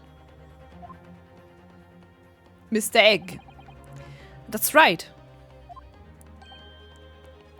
Ah, es tut mir leid. Child-friendly again. Das ist ein Murder-Case. Das ist so oder so nicht child-friendly, please. The man identified by the defense, Mr. Eggert Benedict, then attempted to take the article from the defendant by force.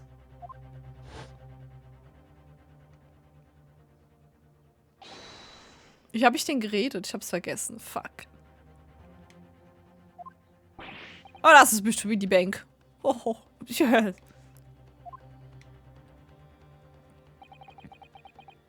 Oh, Objection angenommen.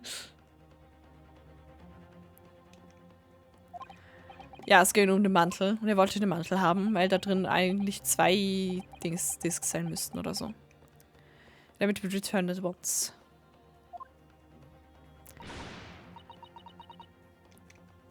Overcoat, Wiesel, needless to say. Das ist eine komische Pose. Vor allem Any Music Box Disc 2. Er dachte, es wäre mehr als eine da drin. Es war doch nur eine da drin. Wo ist die andere? Keine Ahnung. Wir wissen es nicht. Inspector Gregson was there at the time and can attest to what happened. In the end, it was the inspector himself who took the disc. Jojo identifies. Yes! Extrem, ja. Can you corroborate this account, Inspector? Yes, my lord. That's more or less what happened. And in the interest of being throughout, I asked Winniebank for a print showing the fellow. Taken from one of his red-handed recorder gubbinses. God damn it. Yes, that's him talking to Mr. Winniebank that morning. And you claim this man is the brother's accomplice. Well, Mr. and Mr. Skulkin. Skulkin. Never seen the cheeser before in my life. All my life, God, all my life, never seen him. Well, somewhat unsurprisingly, it appears our witnesses disagree with the assertion. I'm sure your lordship recalls my learned Nipponese friend's actual assertion, which was that he could prove the identity of the alleged accomplice. Yes, and I can. Then show us evidence! I agree. We must see proof that the clean-cut gentleman in the photograph is the filthy criminal you say he is. Das andere Bild von der... Nochmal Blood Samples. Wieder Blood Samples, ne? This is the last piece of evidence. I've had a feeling that something has been missing in this trial from the very start.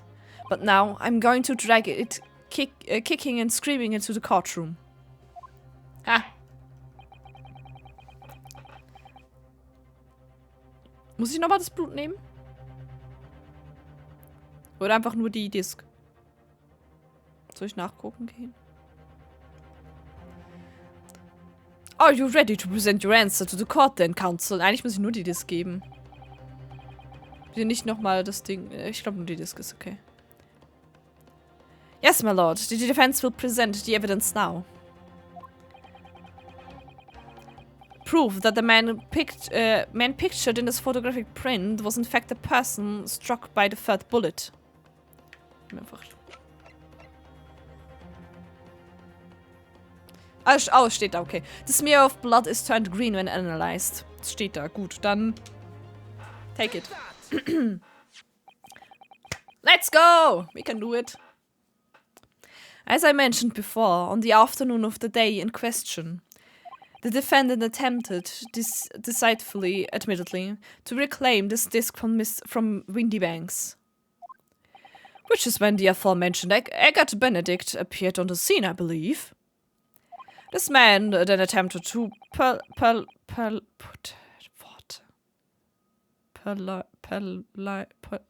What the fuck? Ich weiß doch nicht, wie es ausspricht. Ich krieg da nur eine französische Aussprache in meinen Kopf rein, wie ich es aussprechen könnte. Ein Wort. The article from the defendant's possessions, no? That's correct, my lord. I myself was present at the time. It was following this that the minor incident occurred. Es kriegt Eggert auf die Eier! Oh. Here's the disc for you. Okay, ja. Und dann streiten sie sich drum. Mit seinem lustigen Mantel, das einfach nicht passt. Gerissen am Arm. Na, shall be farewell. Say goodbye to style. Ja.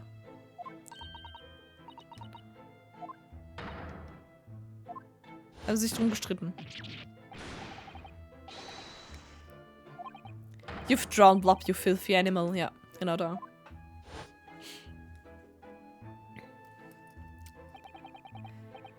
Being a music box disc, it has countless small but sharp metal protrusions over its surface.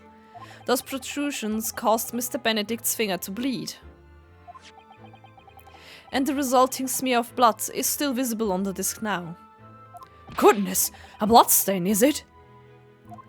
My assistant and I have just analyzed the bloodstain here in this very courtroom. Using my trusty fucker gun. Yes, and we added the result to this portfolio. I say, it's green. It's exactly the same color as the blood around the calendar. The evidence is conclusive. The man calling himself Mr. Eggert Benedict, who was in Windy Banks earlier in the day. Fucker gun. Fucker gun. Ja, klar. Klar, Taris. Sure, immer. Mhm, ja. Sehe ich auch so. What the fuck? Is the accomplice who was present at the scene of the crime at that night, at that same night. Okay. It's sweating bullets. It's burning in here. Also. It's getting hotter in here. It's getting hotter in here. Oder so. Keine Ahnung. My lord, it is the opinion of the defense that Mr. Eggert Benedict should be summoned to the courtroom to testify. It would certainly seem that we can ill afford to ignore this gentleman's apparent presence. Objection! This has gone on long enough now. This flagrant ignorance of the mechanics of law. Oh, endlich werde ich mir Unterricht vorbereiten. Yay! Well done, El Seppo, well done. Sherlock Holmes, you say? Yes, I've heard the name. The protagonist in a series of short stories from the vulgar classes. Alter, rude. A god of detection or some such. Alter, halt nicht auf ihn. And now you employ chemical substances devised by this fantastical persona in the highest court in the land. Do you expect us to take you seriously? The examples made by this plaything are not fit to be called evidence. Ah! It's not good. So the bloodstain turned a shade of green. What of it? Here's to you successfully proving that no other blood in the world would turn the same color. Oh, well. Ah! Leg again. There is the leg! There is the leg!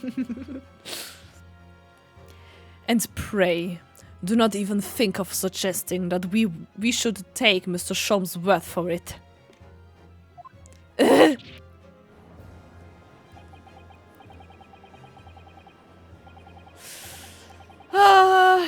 Junger nehmen Sie die Füße vom Tisch. So was Shams man sie braucht. I knew it would come to this. Of course, Mr. Shom's invention isn't going to be recognized by any official body. But what other choice did I have? I'm just remembering what Father Christmas over there said before. About how he was temporarily suspending the summation examination. Aha. In other words, the examination isn't over yet, is it? Good grief. What did you just say, young girl? And in the summation examination, the decision as to whether or not the trial continues is in the hands of €6, isn't it? Tricked by a little girl. Hello, Faye. Na, es geht. So, the way I see it, it doesn't matter what certain other people think of Hurley's invention. At least, not for now. For you, Van Siegs. Fucked over by a 10-year-old girl. Ha! Okay. Yes, she's right. Young lady, you have quite the devious mind. It really just comes down to one thing. Whether these ladies and gentlemen of the jury are convinced by what you say, Runo.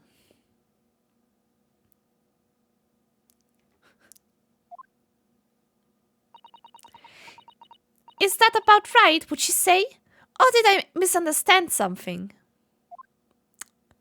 Unbelievable. And Iris, I love you. Mr. Shom's partner is a force to be reckoned with. Iris Wilson, Sharpshooter. Ach so, das jetzt auch noch. Ja, cool, easy, von mir aus. Klar, Sharpshooter. Goddammit. After that shrewd presses of the situation from an entirely unexpected source. Curry warm machen oder Pizza bestellen? Gute Frage. Ja, ich müsste auch noch ein bisschen mehr aufräumen. Aber ich habe immerhin den Teil hinter mir mal aufgeräumt, komplett, als ich den Schrank aufgebaut habe. It must be acknowledged that the previous summation examination has yet to reach its conclusion. This is absurd. Tja, Van Siegs, fuck you. Ladies and gentlemen of the jury, the court now looks to you for your final learnings in this matter. Ja. As proud citizens of Her Majesty's Britain, I'm sure you will come to fair and just conclusion. Tell me. So then, state your final decisions in turn, please. Not guilty. Not guilty. Not guilty. Giving out rule by rules. Oh, Guilty. Not okay. guilty. 4:2. Sorry. Finger. Ich bin mega fähig. Ich wollte das machen. 2 call guilty and 4 call not guilty. So. Such is the outcome of the summation examination. Objection. My lord, with all due respect, this is an outrage. Sorry, the Bon. The prosecution refuses to accept this decision. Pech. On what grounds? If these euros are persuaded by some half-baked concoction, deceived by a pretender to real police work, then they are too ignorant to be trusted with the judgment of anyone's guilt. Judge sieht das nicht so. Haha. I'm sorry, Lord Van Siegs, but the outcome of the summation examination cannot be ignored. Haha. This trial will continue. Oh, wir haben ihn aber abgeschossen. Ich mag die Würfel. Erstmal die Jury beleidigen, ja. Nevertheless, we find ourselves in a rather awkward situation. The defense has very reasonably requested the Subpoena? Ah, ich habe keine Ahnung. Alter, Worte. Of a new witness. But sadly, I fear that will be impossible. What? The name the gentleman gave for himself, Eggert Benedict, is quite clearly false. Oh. I don't believe it. Ja, gut. Just when I managed to prove the man was there at that night. Could I say something? Wer? Who was that, please? Who spoke? Ah, sie. It was me, my lord. You're number 5? What have you to say, madam? If possible, Inspector. Me, ma'am? I wonder if you might show the photographic print to me again, the one in which the gentleman is shown. Macht sie gerade einfach ein Telegramm an alle, so bitte wieder diese Person. Ah, right, yes, that's what you mean. Of Mr. Benedict? Ja. Yes. There's no doubt in my mind. You're number 5. You don't mean to say you know this man? Yes, I know him. What? No. Good gracious. Judge. Ich liebe den Judge. Ach, Judge ist so gut. Order! Order! Order! Yes, okay. You're a number 5. How on earth? I am a communications officer. Stop. As we can clearly see, the gentleman in the photographic is stop. Also communications officer. Stop. He works in my office. Stop. Oh. Damn. A very talented operator, in fact. Stop.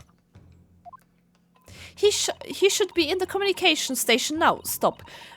Tapping away on the telegraph. Stop. This doesn't seem right somehow. I can't put my finger on why, but it doesn't feel right. I suppose we all imagined the accomplice would be some sort of hardened criminal. It's a bit unexpected to find out that he was a respectable chap by day, whatever he gets up to at night. Yes, I suppose that's it. I suppose that's why I felt something was wrong. If the gentleman is at London's communication station, we should be able to subpoena him within the hour. Lord Van Zieks, if you please. Ha! Yes, my lord. Make the necessary arrangements with all haste. As your lordship bids. Es tut mir leid, Van Zieks. Es tut mir nicht leid, Van Zieks. The court will be recessed for 1 hour. Then the new witness arrives. We shall reconvene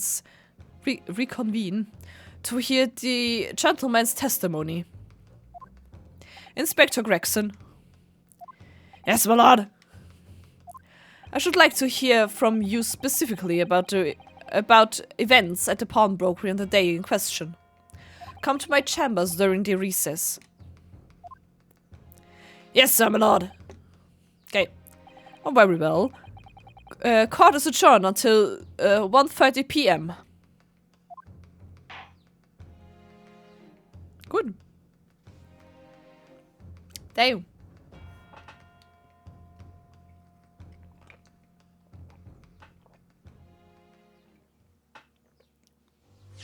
Ja, bitte speichern.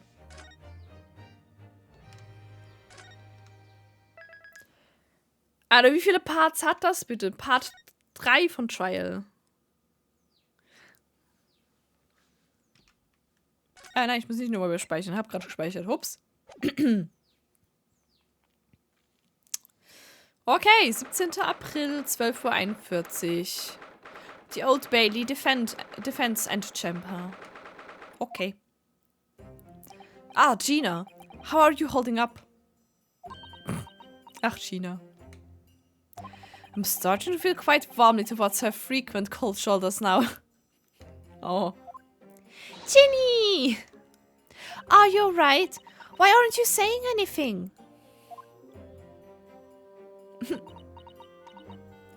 What's the point, eh? Why got to all this trouble and fight so hard for the likes of me? What? But you saw it, that picture. What picture? Rio, please. Ah, you mean this? The photograph taken by Hurley's red-handed recorder. Well, I didn't think it would have captured a scene like that, that's for sure. It's hopeless. Anyone who sees that could gonna think I did it, ain't they? Well, I won't pretend it wasn't a bit of a shock when the prosecution first presented it to the court. Surely, you're gonna have your doubts about me now. You can still think I'm innocent. Ich kann. Of course I can. Ach, China. Ginny, why don't you talk to us? Tell us what really happened that night. Eh? Runa's cleverly managed to piece together a lot of new information, but still, we'd really like to hear it from you. Das stimmt. Das wäre nochmal halt angenehm, ne? Alright then. It was after we ate that dinner together at your place, right, Iris? Then we all had a chat up in your office, didn't we? Yes, I remember.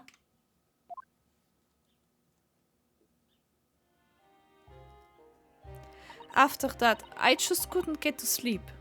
So I slipped out and went down the street to the 2-1 to Windy Bank's place. I had to know if Iris' story was there or not. The Hound of the Baskervilles. I don't know what it's about or nothing. But if you ask me, there's something in it that Sholmes don't like. Something what he don't want people reading.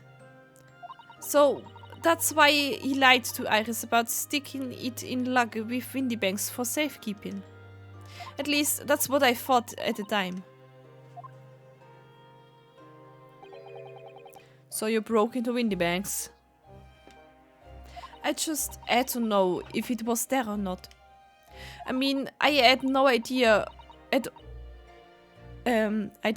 all... My god damn it. I mean, I had no idea all of that was gonna kick off. Did I? I struck the lock and snuck inside. It was dark as you like in there. So I gave the oil lamp on the counter a bit of wick. That's when...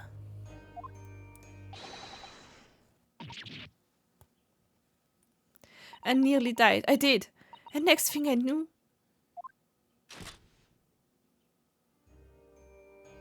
I grabbed the gun off the counter and was waving it in the air like I don't know what.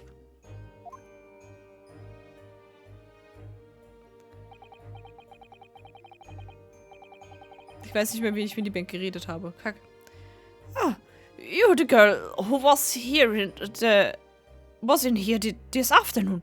I didn't think pickpockets went in for armed robbery. The mantle skid. Have you got it here? Did Chums leave a load of papers with you? Did Chums leave a load of papers with you? A story? I beg your pardon? The aunt or the something or other. It is here. I want to see it. If it's here, I want to see it. I'm sorry, young lady, but I'd sooner die than relinquish an article belonging to one of my customers. I don't want it. What would I do with it anyway? I just want to see its ear, that's all. Oh, you want to see it, do you? I want to know if Shams really pawned it here or not. Please, just let me see it and I'll go. Die Musik ist so gut, ne? Oh, very well then. But for pity's sake, Stop waving my gun around, would you?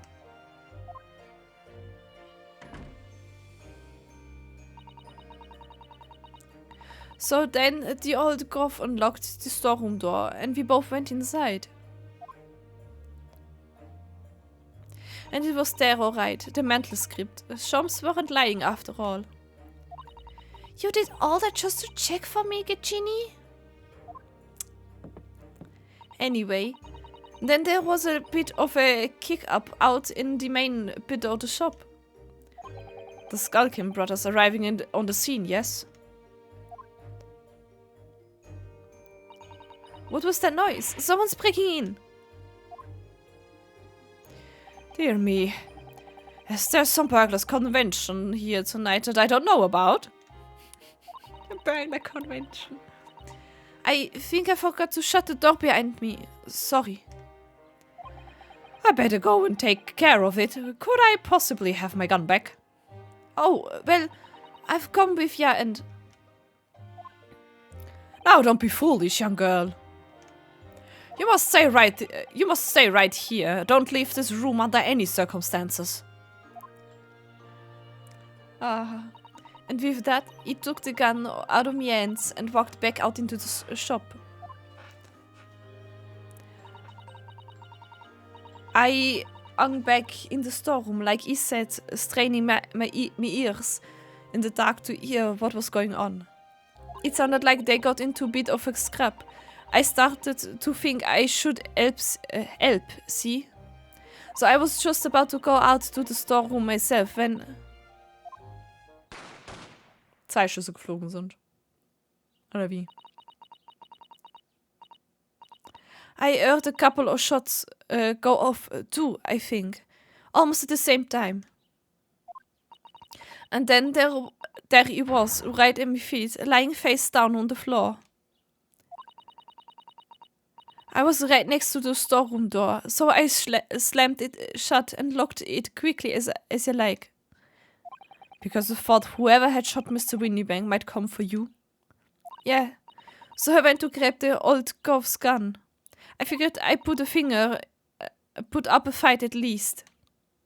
But when I got a better look at him, I knew.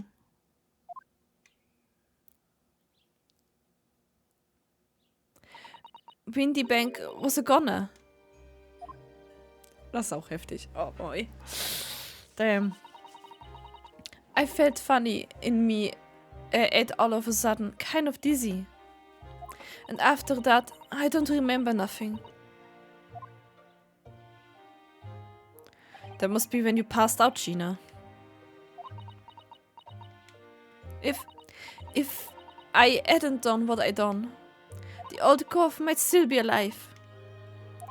Did you tell the police everything you just told us?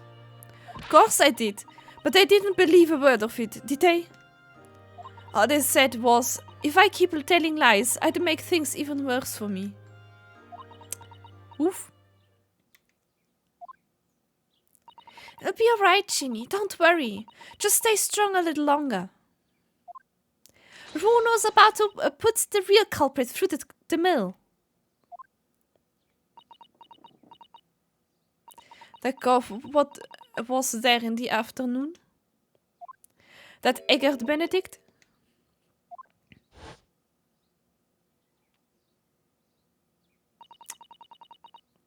I still remember how he looked at me, like I was nothing.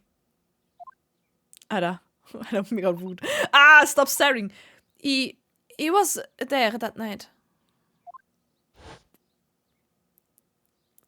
We don't know his real name yet, but I'm convinced that he's involved somehow. Anyway, thank you for telling us what happened, Gina. I appreciate your honesty. You what? You can leave it all in Runo's capable hands now, Ginny. Ich kann nicht mehr reden. Das ist egal. Mr. Naraoto. Yes? How come you trust me? I don't get it.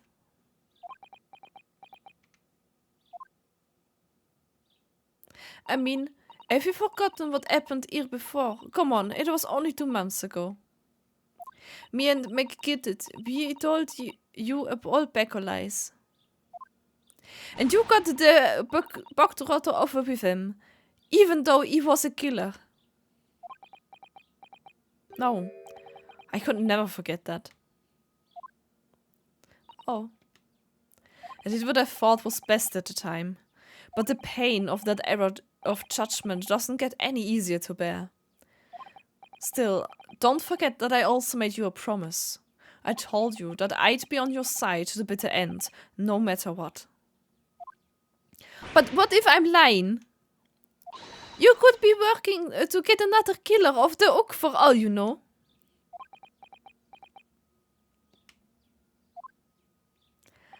I was once in your position, Gina. I was the accused in a trial.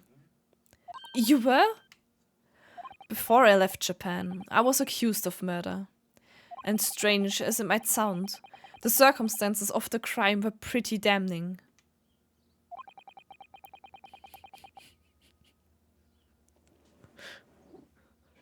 So hart. Ja, keine Ahnung, ey. Frag mich nicht. Ich weiß nicht, warum ich das gemacht habe. Also jetzt ist es so. Sie kommt halt schon wieder vor, ist scheiße, ne? I was sure that no one would believe it wasn't me who'd done it. Oh, Bruno. But there was one person who stood up for me, who believed in me, and was prepared to defend me. My best friend. Oh, die Musik!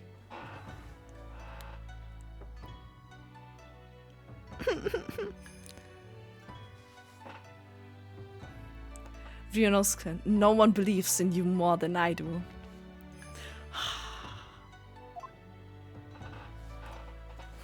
Wait, falsches Spiel. Leave this to me. All you need to do is put your faith in me, and I'll do the rest. I was so happy, I cried. Oh! My heart. But even then, somewhere inside me, I couldn't help thinking, surely he doesn't really believe in me, not completely. But I was wrong. Oh! Nice. Komm, ich süß. Oh. As soon as my trial began, it was obvious. Wie sie da stehen. Best of friends. That he had an absolute, unwavering belief in me.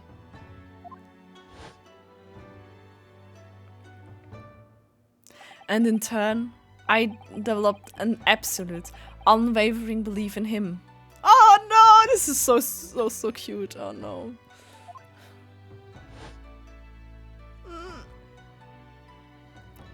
Since then, I came to realize, if you want someone to believe in you, you have to believe in the other person first. What are you saying? I promise you, Gina, that no matter what happens, I'll keep believing in you. Now smoosh. Yes. So you don't need to worry. I won't let you down. Oh, war hart. Even though I'm a diver and a no-good liar, you're not like McGilted. I know that. Yes. Eh? That's right! You're our friend, Ginny! Iris, we know you better than you think. And we've come to the conclusion that you're someone we can trust. Yes! That's really all we need to know. Exactly! Mr. Naruto, I... Oh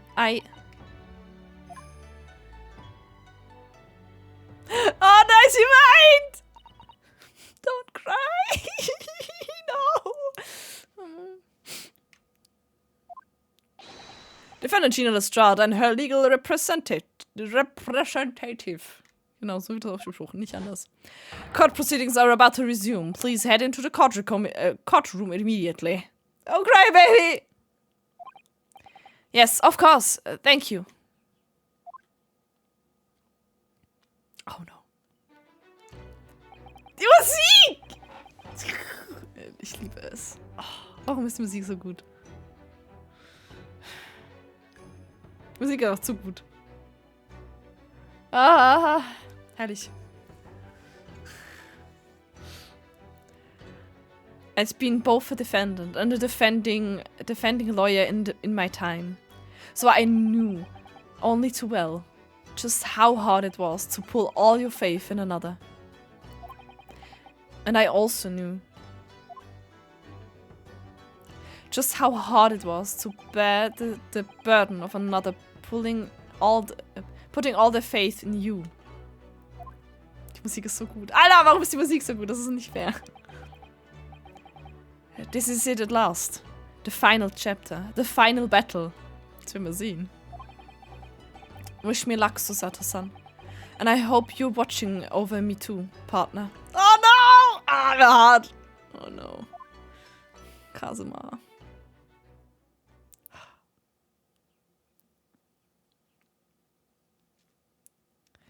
17. April, 1:41 p.m. Die Old Bailey Courtroom.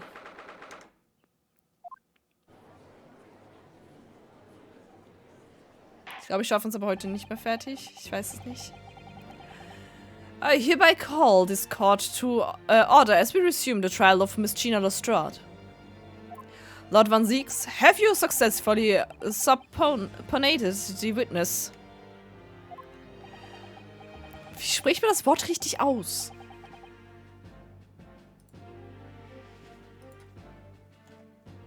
Gib mir mal phonetische Umschrift.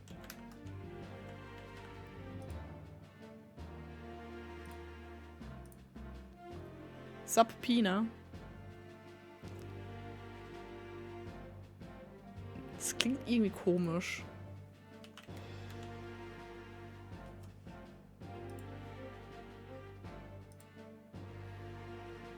Subpoena. Das ist ein weirdes Wort, das ich nicht kenne. Ha, thanks, Faye. The subpoena was delivered to the communication station where the man works immediately, my lord. Nichts ist nichts A, es ist nicht ein A, sondern so. Sub ist schon eher. Also wenn man Sub liest, weiß ich eigentlich. Das Pina ist, glaube ich, eher das Schwierige. Ja, aber ja, wie Phoenix, ja, eigentlich schon. However, the heavy rain has delayed the arrival of his carriage, it would seem. Subpoena! Oh, yes. I see. Then let us turn our attention to Inspector Gregson's presses of the case heard by the court this morning. The glaring omission of the third bullet in your report is a serious blunder, Inspector.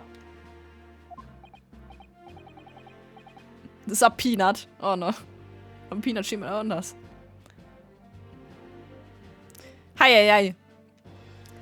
Yes, I can only apologize, my lord. And although the defense chemicals analysis of the blood at the scene makes for a compelling argument, I cannot permit such untried methods to be used as evidence in my courtroom. Nein, Junge! Aber, okay, dann halt nicht.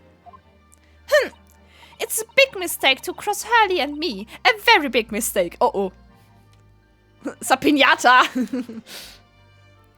Oh, my lord. The subpoenaed witness has just arrived in the building. Oh, schon. Ja, doch schneller. Thank you, officer. Show him to the stand without delay.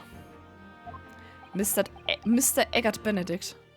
I didn't expect to be crossing paths with him again so soon, and certainly not like this. Oh. Sonne kommt in mein Zimmer. Son! Aha!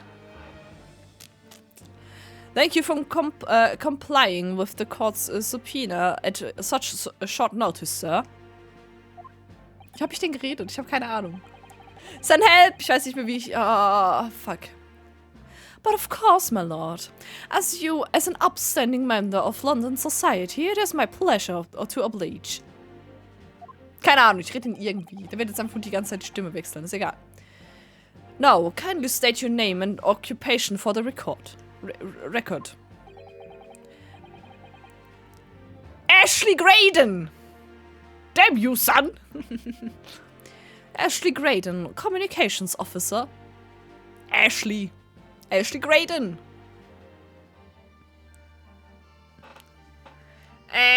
Ich kann nicht so schön nasal reden. Die ganze Zeit so reden. Mr. Graydon and I both work at London's Central Communication Station. Now,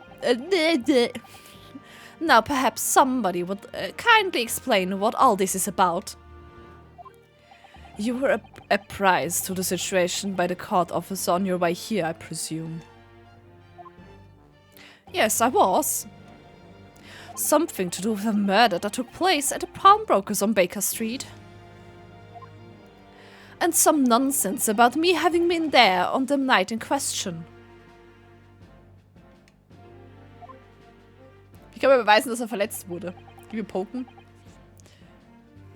That is the accusation, indeed. Du hast Bart Harder, natürlich Skeletor Voice. Ich kann keine Skeletor Voice. Kann ich doch nicht, vergiss es. Nicht lange. This is really beyond a joke, you know. Me. War Bart Harder lustig? Ich werde doch mal selber spielen. Very well. Without further delay, the court will hear your testimony now, Mr. Graydon. You will respond to the accusation made against you under oath.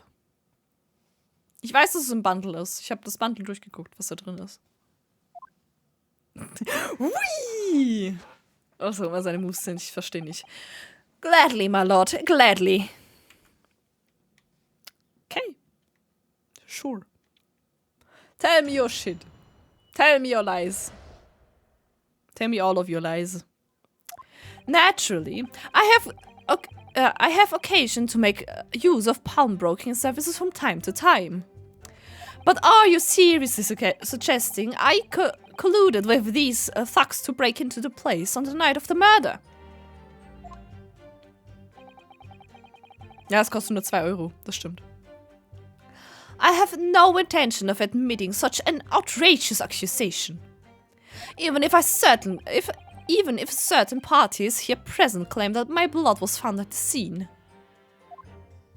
Some Scaramouche detectives' homebrewed tincture can hardly be taken as serious evidence. Rude. Okay. So, you deny the accusation completely, do you? I must say, I am dismayed. For the highest court in the land to be swayed by this self-professed detective's toy. It was the will of the jury, and our great British justice system demands that the jury's will is upheld. Then, it would seem we have the misfortune of a most inept assembly of jurors today. Rude. By golly! How long am I expected to be detained here?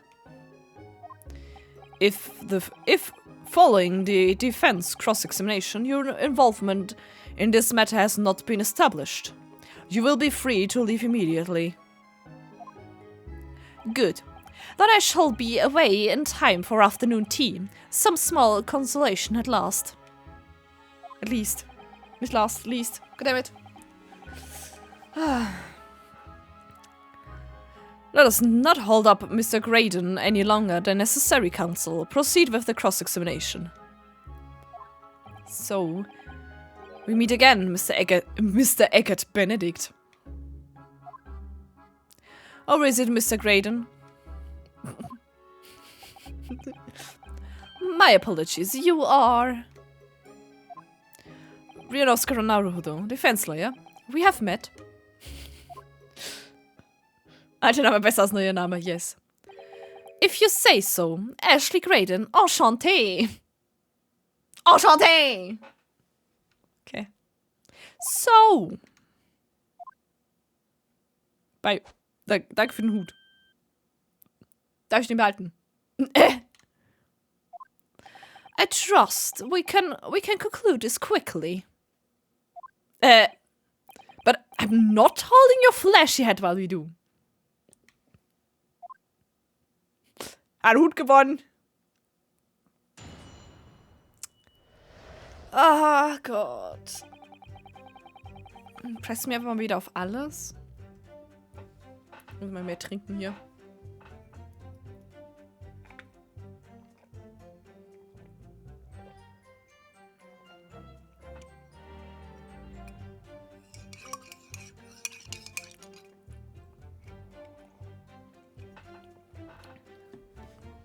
Okay, occasional pawnbroker service from time to time. I could with these thugs onto the place of the night of the murder. No intention of admitting such an outrageous accusation. Certain parties here present claim that blood was found on the scene. Und das letzte ist 2, 3. Wir haben 5 Statements, ha? Das ist jetzt some brute. Okay, ja.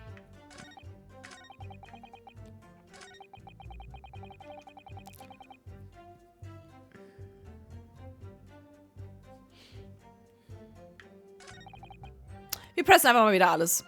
Egal. Yes, we even met in the very pawnbrokery where the crime took place on the afternoon of the day in question. Though, of course, you introduced yourself by a different name at that time. It was Mr. Eggert Benedict, I believe. Tell me, what made you... Objection! Okay, wann siegst du nicht, dass wir das tun? The witness is here to testify about the events that took place that night. He is under no obligation to answer such unrelated questions. Goddammit. You can't be serious. Thank you, because I certainly do not feel inclined to answer such an inappropriate question. What? So he's going to be evasive, is he? In an effort not to give away anything. Anything away. So, whoops. This could be tricky. Yay. Okay.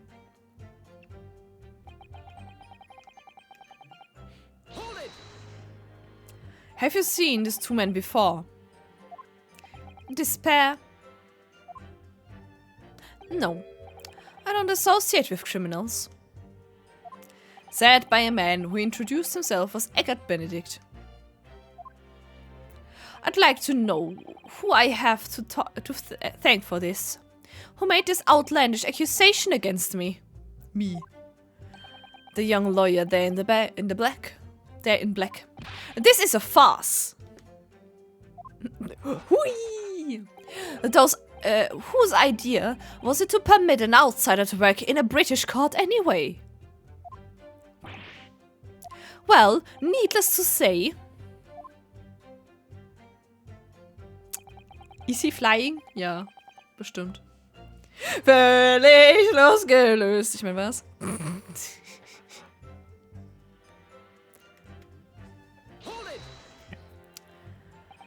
Where were you at around 1 in the morning on the night in question, sir? That is past the hour at which I would normally retire. Certainly. Von der Erde! I was not in the company of these rapscallions. You were able to prove that? Siegs! Listen carefully, my learned Nipponese friend. For you appear to be under a gross misapprehension on this point. What do you mean? The witness maintains he was not at the scene of the crime. He has no obligation to prove his absence. He has, though! If your accusation is that the witness was present at the scene, the obligation lies with you to prove your assertion. What the fuck? You will fulfill that obligation before putting away more unreasonable questions to the witness.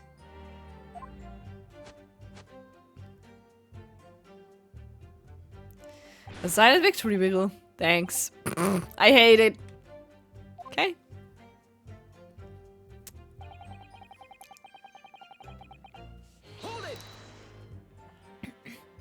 Blood was found at the scene of the crime. There's no question of that.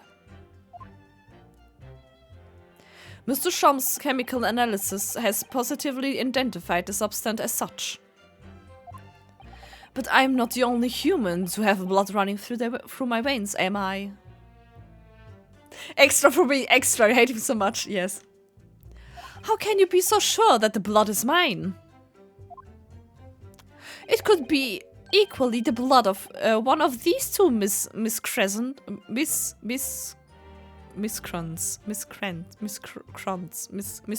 I don't fucking know. Worte. Every individual's blood has a slightly different composition, it seems. Mr. Shom's chemical is able to differentiate between... Spare me the science lesson. Who is this Shom's character anyway? Oh, I assumed all Londoners would know the name. He's a great... well, a renowned detective. So, even you are unable to bring yourself to say great detective? A great detective, you say? Now, where in the realm of fairy tales are we? Oh, jemand reagiert. Hallo? Excuse me. Do you have something to say about that, Mr. Skulkin? What? Me? No, the Mr. Skulkin next to you. Right, I've had it up here with this. How many times have I got to tell you? Yes, I know, you not big bruv sulky. Mr. Nash Skulkin. Danny. Hey! Can't believe me! You what? Bling, bling, bling, bling, bling, bling. What the fuck, Rexon? Yes. Is it not the case that when Mr. Graydon just spoke, a thought went through your mind? Would you care to share that thought with the court? Me thoughts? I don't have none of them. It must have been him. You what? Goddammit, Leute. Mr. Nash Skulkin, answer the question, please. What went through your mind when Mr. Graydon just spoke? Nothing. Honest God, nothing. I was just thinking. If he waves his arm around like that much more, I'll open up the wound again, that's all.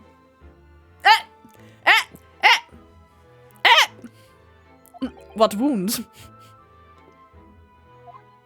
Where we took the bullet, of course. It was only 2 days ago. I ain't gonna be healed up yet.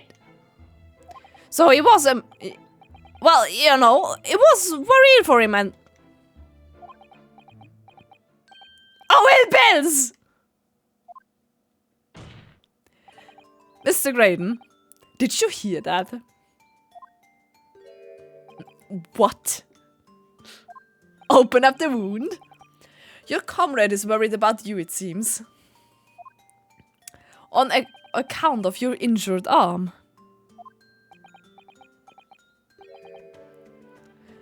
My lord? Yes, Mr. Graydon. I have no idea what these two wretches are talking about. Certainly, I shouldn't be expected to answer anything in relation to their mindless insinuations. We know that someone other than the victim was hit by a bullet at the scene of the crime 2 nights ago. And from the height of the bullet hole in the wall, that person was likely hit in the upper arm or thereabouts. Ah. Darf ich mal eben poken am Arm? Tut es weh? Ich meine, was? Perhaps you'd allow a court official to examine your arm, sir. The left arm that you're currently clasping with your right hand, as if in pain.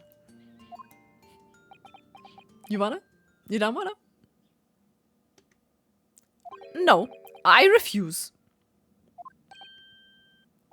You have shown no evidence whatsoever that links me to these common thieves. Accordingly, I am not obliged to permit any such invasion of my privacy.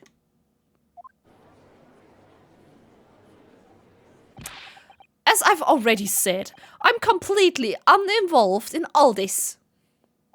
I've never had anything to do with the pawnbrokery where this fellow was killed whatsoever. I take offense at the insinuation that I was in any way involved. Aber wir können beweisen, dass er schon mal da war. Nö, nie. Er war nie da. Wir haben nur Beweisfoto. So you claim you have nothing whatsoever to do with Mr. Windybank's pawnbrokery. My lord, the defense would like that last statement to be added to Mr. Graydon's formal testimony. Very well, counsel. Continue with your testimony, Mr. Graydon.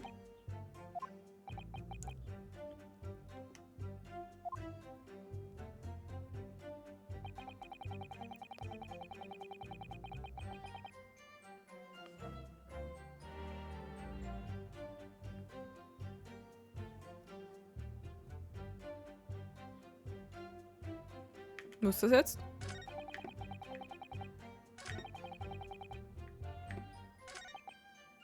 Hä?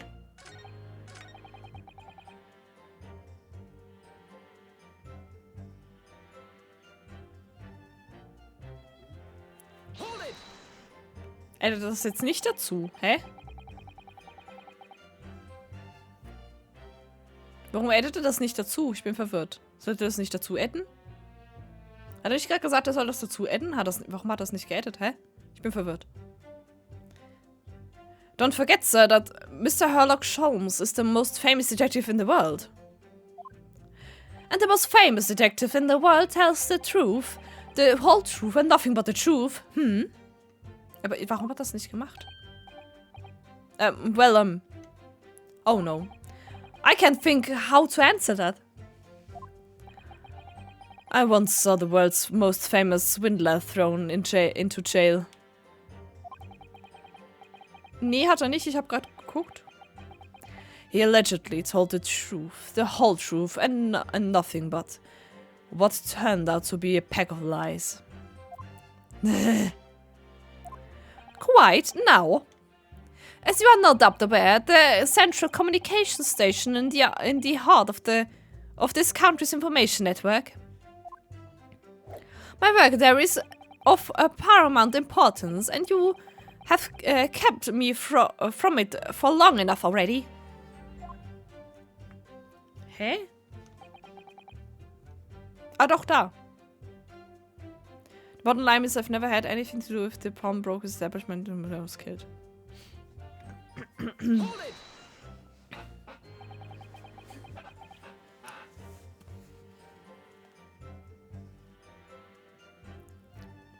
Never had anything to do with? You forget that I was there, Mr. Graydon, on the very afternoon of the incident. Obviously, I'm not a complete stranger to the pawnbrokers. I'm currently on the lookout for an armchair to furnish my study. No, you were there to redeem an article. I have no idea what you're talking about. Jackson? Doesn't seem right, huh? Do you have anything to add, Inspector? Hä? Come again, Sunshine. Ich mag es einfach, dass er ihn Sunshine nennt. Das ist so herrlich. You were there too, in fact, weren't you, Inspector, that afternoon? Well, yes. I do remember meeting yourself in the pawnbrokers that afternoon.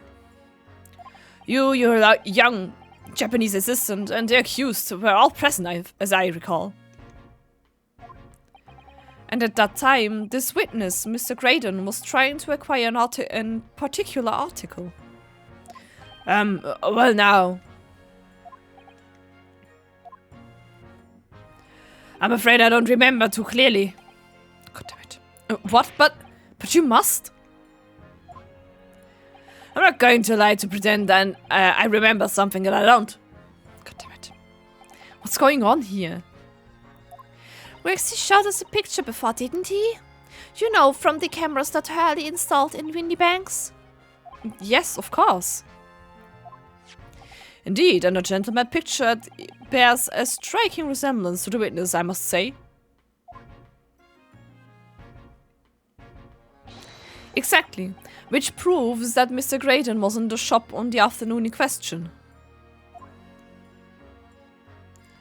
At no point have I denied that fact. Heieiei, der wird schwer. I merely entered the shop to pursue the article on sale, and I have a word with the broker. Nothing more. This makes no sense. I understand why Mr. Graydon might be trying to cover his tracks. But why would Gregson be trying to avoid giving testimony about what happened? That's all he's going to say on the matter, is it? What do you think, Runo? I think he has no intention of telling us anything. He's well aware that the less he says, the less chance he has of giving himself away. The complete opposite of Harley then. He seems to think that the more he says, the better. Well, at least I managed to prize a little more information from these witnesses' lips. All thanks to the Skulkin brothers. Yes, they were the key to it after all. So he says he had nothing to do with Windybanks. Well, we know that's not true. Perhaps now would be a good time to have the proper look through the court record. Good idea. You never know what a tiny scrap of information could become a valuable weapon. Okay.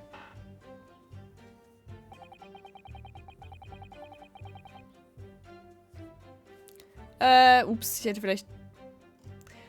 Ich finde es so schwer.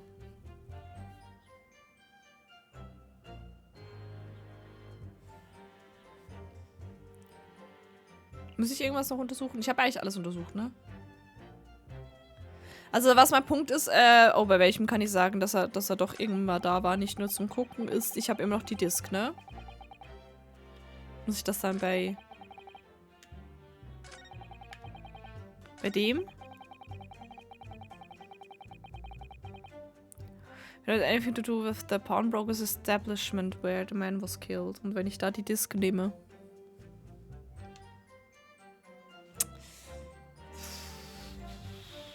Ich habe wieder 5 Leben. Nice. Easy.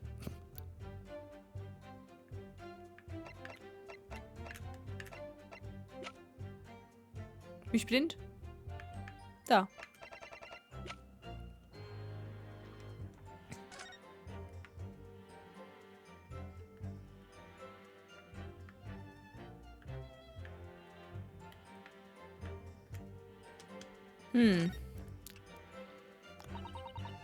Ja, Format gilt it. It's a man you defended in cop. Ja.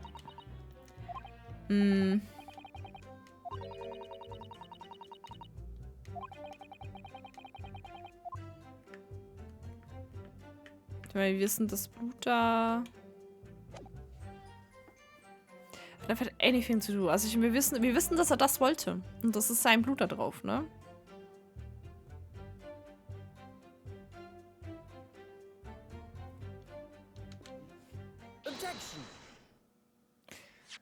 Das war, was er wollte. Have you ever seen this disc before, Mr. Graydon? Why? Is it supposed to mean something? the disc was until the day of the murder in pawn in Mr. Windybank's shop. It was redeemed by the defendant Miss Gina Lestrade that afternoon. However, somebody mysteriously appeared to try to take it from her. And that somebody was you, of course, wasn't it, Mr. Graydon? As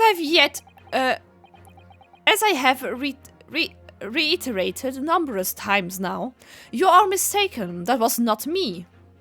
I've never seen that disc before in my life. It may have escaped your notice, but there is a small smear of blood on the disc. Ah, yes, resulting from an abrasion of the thumb, perhaps. That's right. The surface of the disc is covered in hundreds of tiny metal bumps.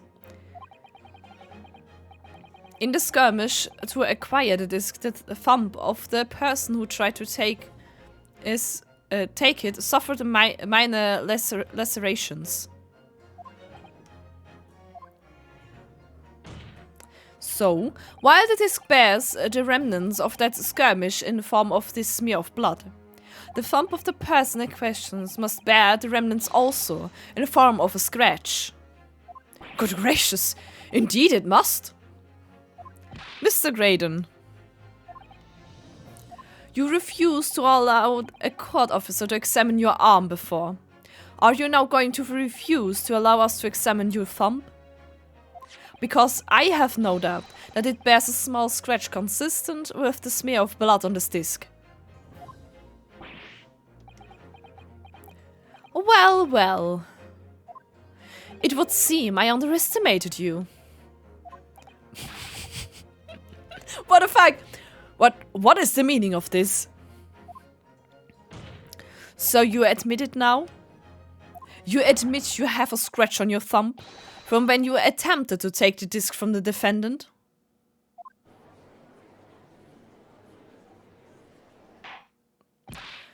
Order! Order! Well, Mr. Graydon? It would appear there has been something of a misunderstanding here. I did not attempt to take the disc, as you put it. Not quite the quite the reverse. No. What are you trying to say? It's really quite simple, you see. The disc was mine from the outset.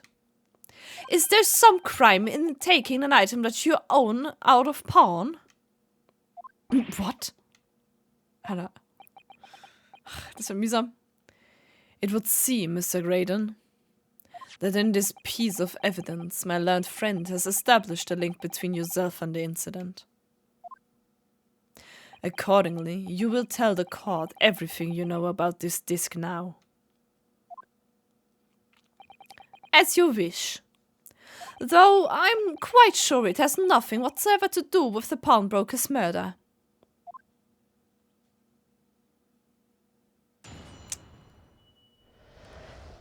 Okay. There's a note on the disc saying for McGilted, but the item belongs to me. The redemption ticket was stolen from me by the accused, that filthy gutterling, on the day in question.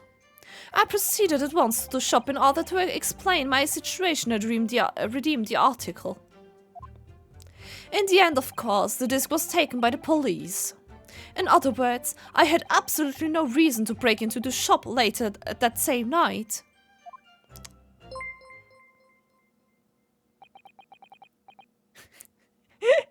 Kitty, what the fuck? Dankeschön. Warte, wie viel sind das jetzt? 3,69. Lol. Danke für die 207 Bits. Nice. Kogi! Togo! Kogo Bits. Hi. Did I hear you correctly, sir? Ja, Kitty hatte Money! Kitty so Money.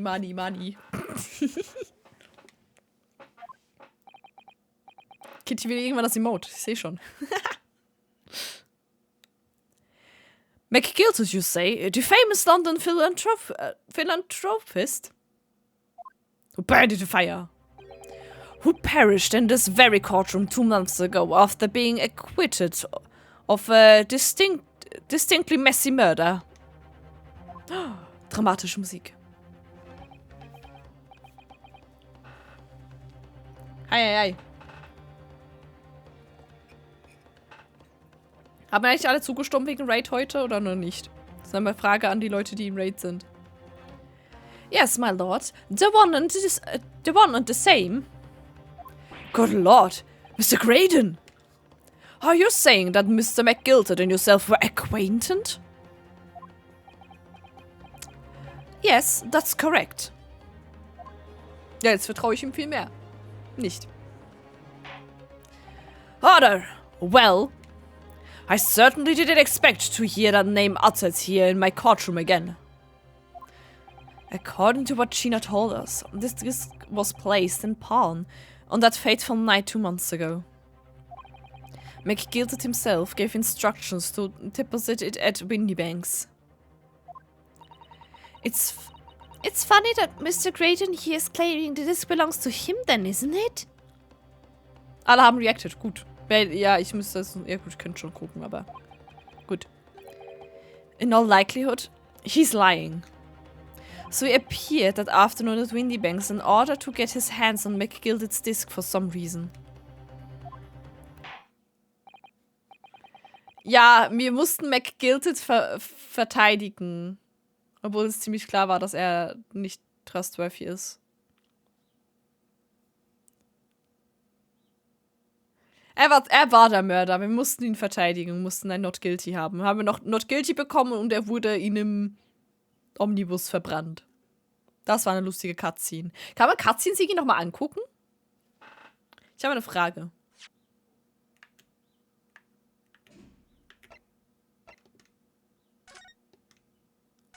Kann man Cutscenes nochmal angucken?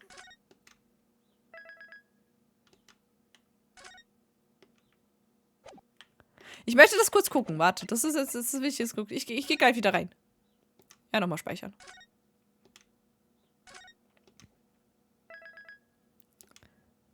Mal gucken, ob ich die nochmal angucken kann. Ist die Couch schon da? Ja. Kann ich die angucken?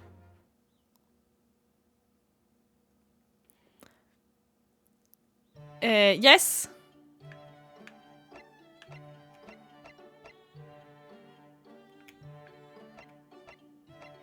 Play some some short extra episodes. Moment.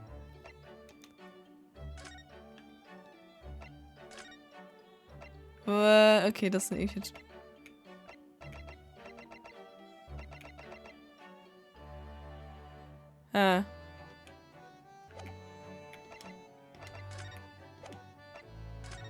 Ja, das sind Charaktere, wie schön. Ah, so viele Bilder von ihnen aus. Oh, sie wollte mir viel mehr Dingshaare geben erst, lol. Kann ich die irgendwie angucken? Oh, damn, ich habe wenig. Ups. Kann ich die irgendwo angucken? Man kann die Outfits ändern! Verarsch mich denn!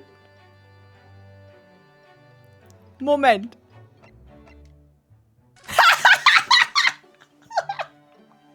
Oh mein Gott! Oh mein Gott! What?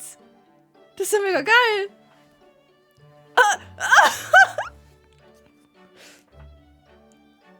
Das ist ja fucking geil. Ich meine, Original ist cool, aber ich mag den Style. Ich mag den Style, den sie haben, mit dem Steampunk-mäßigen. Das ist voll gut. Oh mein Gott, no, oh, she's oh God, she's adorable. Oh my God. She's adorable. Oh my God.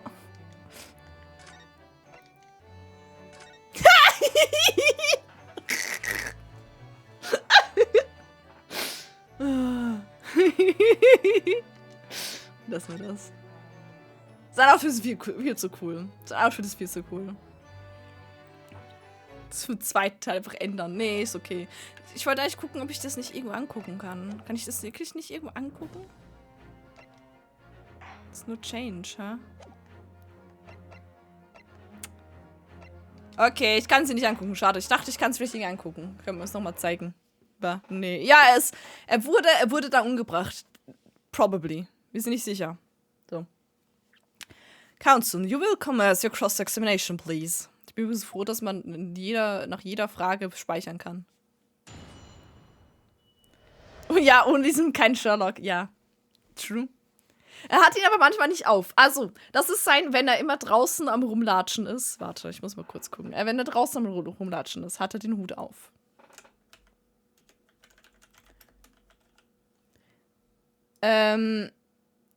Aber zum Teil, wenn er irgendwie drin am Rumdudeln ist. Warte, ich muss mal kurz gucken, finde ich eins von.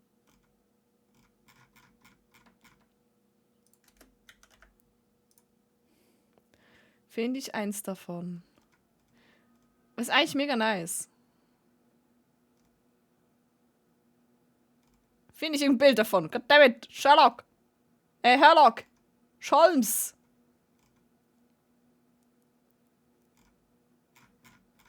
Das ist das Beste, was ich gerade finde. Das ist furchtbar scheiße.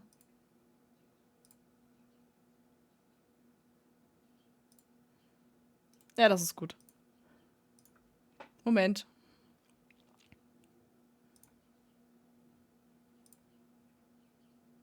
Ja.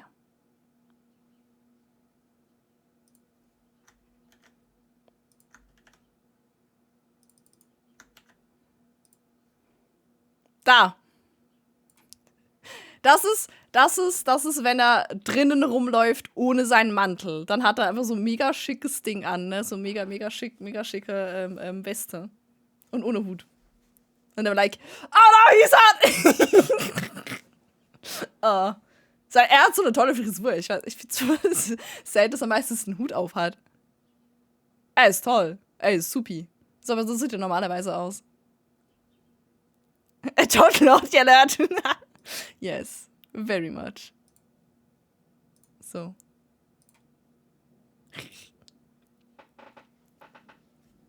So, aber wir sind hier am Cross-Examine, habe ich gehört. Whoops. I love him. Pressen wir wieder auf alles? Ich habe keine Ahnung.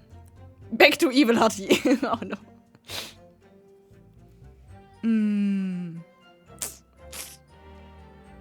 Ja, aber bitte. Would you care to explain how this belongs to you? As you will observe, a communications officer such as myself commands a fine salary. Okay. Yours, certain exquisitely dressed, sir. So you see, I have little need to make use of the services provided by the pawnbrokery trade. Okay. However, I did once find myself in difficulties having misplaced my purse whilst on an errand.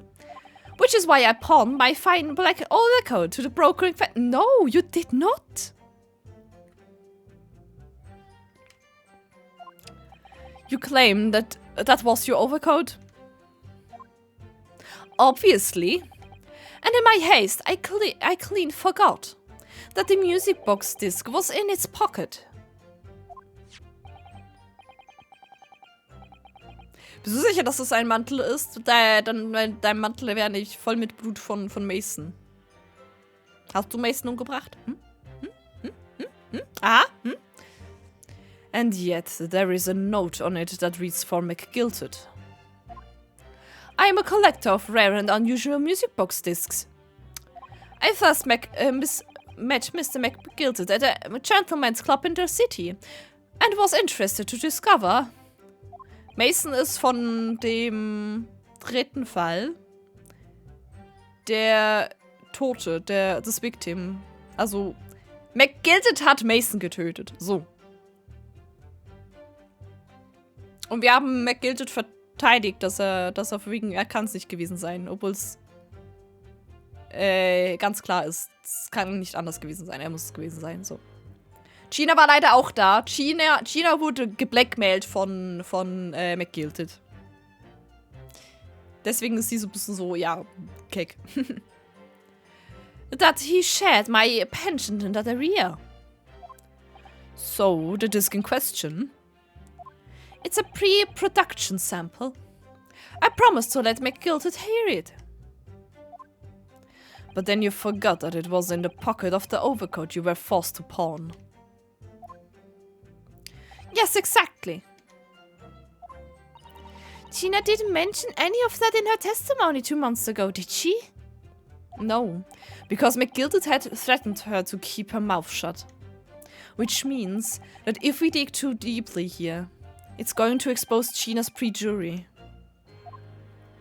Oh dear, this is complicated, isn't it? Let's leave it alone for the time being.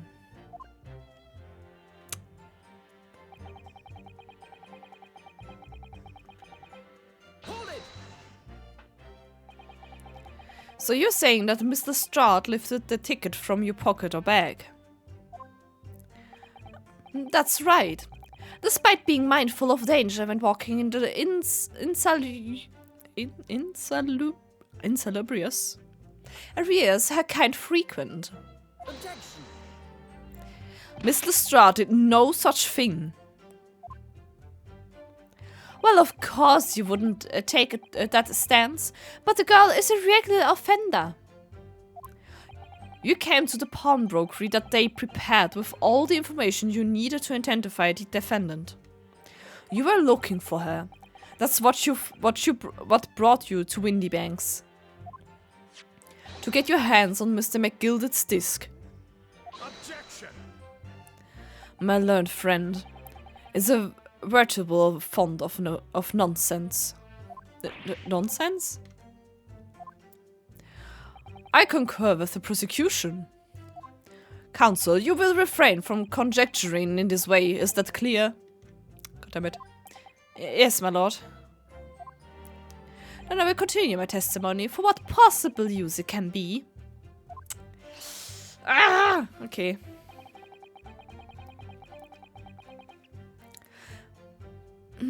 How to explain my situation from the article? I don't know, ich kann trotzdem asken.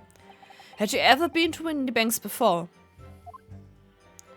Only once for the purpose of pawning something, but like many, I enjoyed browsing in such establishments.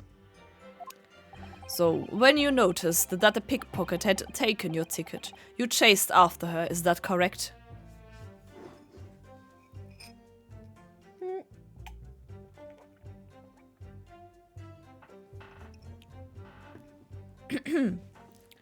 Hiya. Yes, that's right. I didn't notice that first, of course. Such is the art of the pickpockets. But when I did, I headed to the pawnbrokery at once, in order to reclaim my coat before the thief could. I was merely trying to recover what was rightfully mine in the first place. He can say what he likes because he knows we have no evidence to contradict him on this.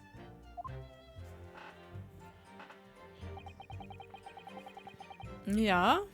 Hold it!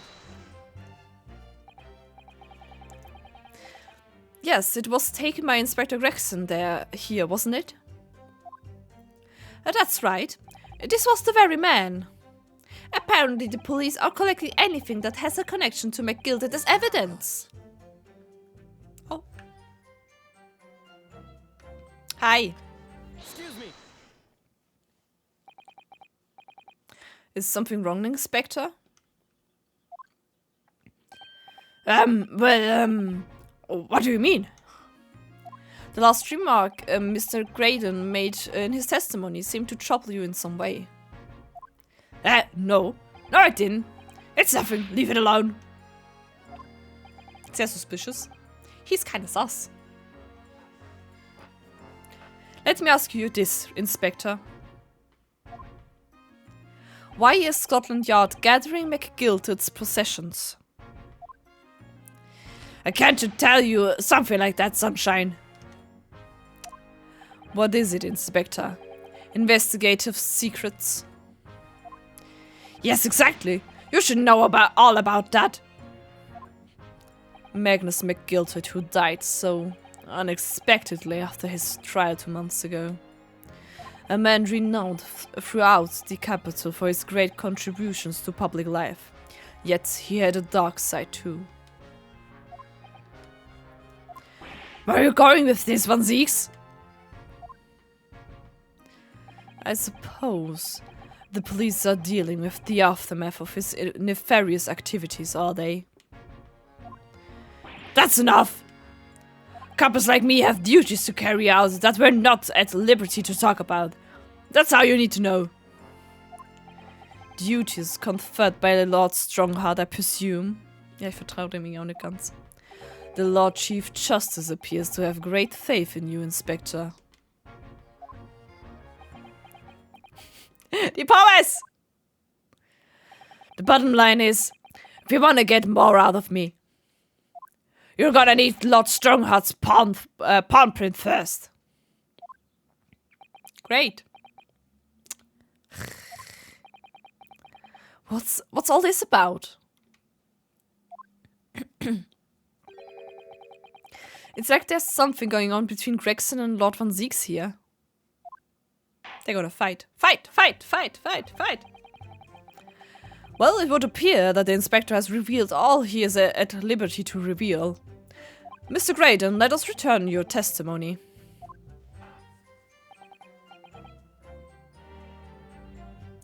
Gladly, my lord. Lord Strongheart is a furry?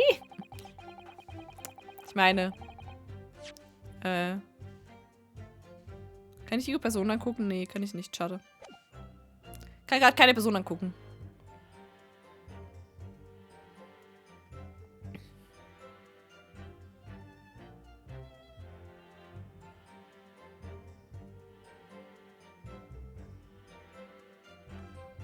Hold it! But perhaps you have seen something of value among the forfeited items. No, not at all. Oh. A valuer was brought in by the police to assess everything in the shop. Without exception, every article on the shelves was common or garden bric-a-brac. Tolle Musik zu Relax and Study 2. Das stimmt. In that case, it's clear that you broke into the shop later that day in order to recover Mr. McGilded's disc. Aber er wusste, dass sie nicht da ist. Have you not been listening, man? Even if I had wanted to recover the disc, you may recall that it had been seized by the police that afternoon. It was no more in the shop that night than I. As I kept saying, I simply had no reason to break in. Aber als er den Mantel genommen hatte, meinte er, da ist nur einer Disc da. Die müssen mehr Disc gewesen sein. Ich weiß aber nicht, wie ich das beweise. So there was nothing of McGilded's left in the shop that night. Nothing this man might have been after. I wonder if that's really true. Ronald, if you have some evidence... Warte. Ich kann jetzt in Court Record gucken. Das ist Strongheart. Das ist Miles Strongheart. Lord Chief Justice. Und der wohnt im Clock Tower, basically. Sehr interessant.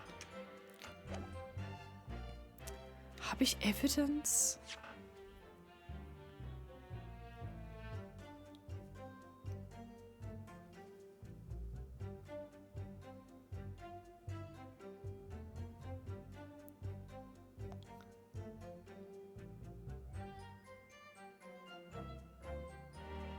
Ich vermute, ja. Könnte sein. Habe ich irgendwas? Ich habe das Ticket. Oh. Ich habe 2 Tickets.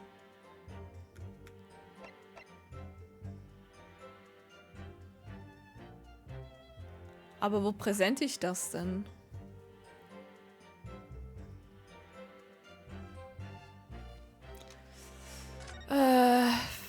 One small box. Also es könnte sein, dass er das da meint. Dass er die Box vielleicht gesucht hätte. Dann wäre es ja dann das 5 bei der letzten. Ja, aber ich denke halt erst im zweiten Teil, ne?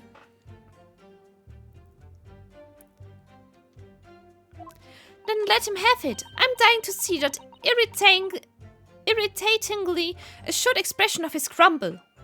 Ja, ich auch. Mr. McGilted slipped the disc into his coat pocket and had it deposited at Windybanks.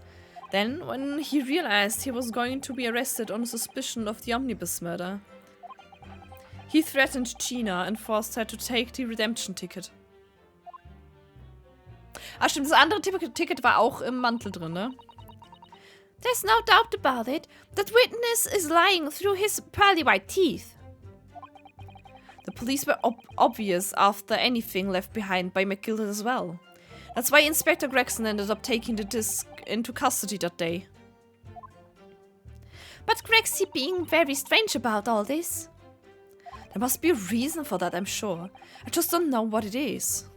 For now, I need to focus on exposing the fact that Mr. Graydon is lying in his testimony. Ich glaube, aber welchen? Redemption Ticket.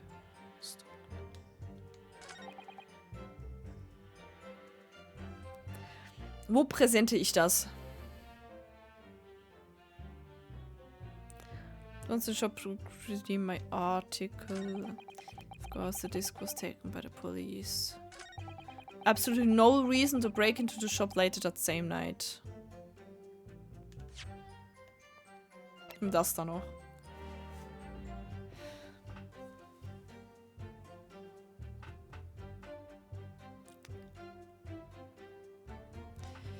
Das Schlimmste, was passiert ist, ist ein Punkt weg, ne? Ich habe 5, ich habe ja noch 5. I don't know. Objection.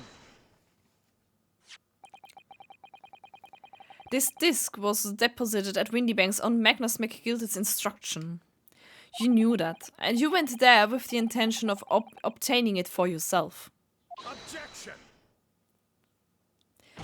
Conjure again, and in any case, the disc was taken into custody by the police that afternoon.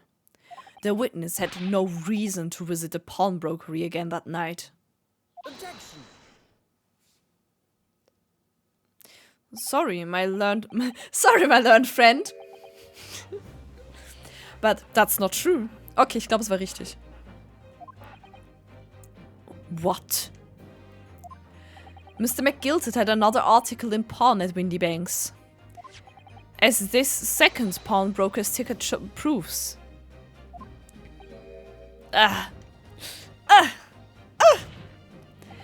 There were 2 articles belonging to Mr. McGilted in Windybanks pawnbrokery. And the reason you broke into the shop that night was to recover the second one. Musik sagt es richtig, ja. Together with your 2 accomplices, the Skulkin brothers. This is the second ticket, is it? What had the man deposited? The article description says 1 small box. A rather vague description, it seems to me. Are you suggesting that I broke into the pawnbrokery with these clowns in order to steal some trinket box?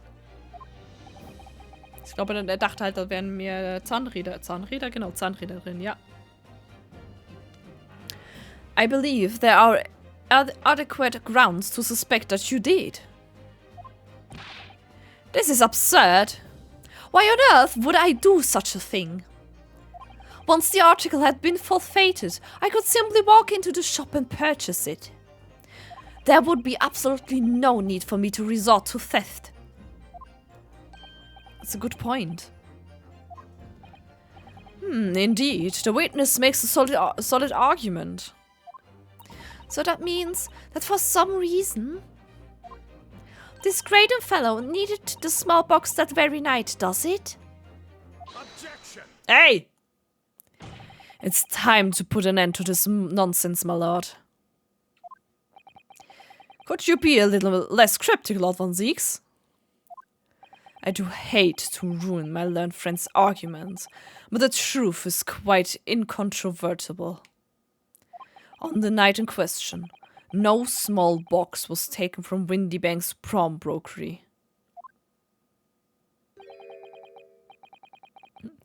Ja, aber es war dann 2 Monate vorbei. And rest assured, the prosecution can prove it. Seine Musik ist halt auch so gut. What? Good gracious. Inspector, show the photographic prints to the court if you please. Yes, sir! What prints? These prints were taken from one of the detective's security cameras. Oh, Hurley's red-handed recorders again. As previously explained using this plan of the shop layout. The victim's establishment was furnished with automatic cameras in 2 locations. One was set to capture the counter where Mr. Windybank received his customers, and the other was to set capture the shelves on which articles were placed for sale once forfeited. According to the information on this ticket, McGilder's small box had been forfeited already. 2 days before the incident at 9 PM on 13th April to be precise. Which means it would have been on the shelves for forfeited items in the shop front. Now, what I have here is a print taken by one of the cameras about 2 hours before the incident. That's at 11 PM on 15th April.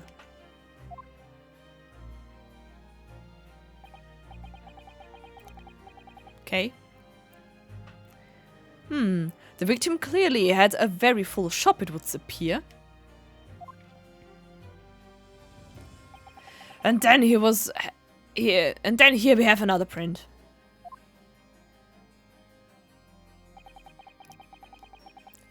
This one was taken about 2 hours after the incident.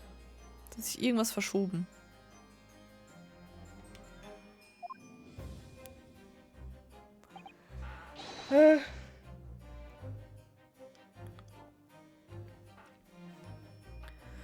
I see. So we have 2 pictures to compare. Ups, falscher Knopf.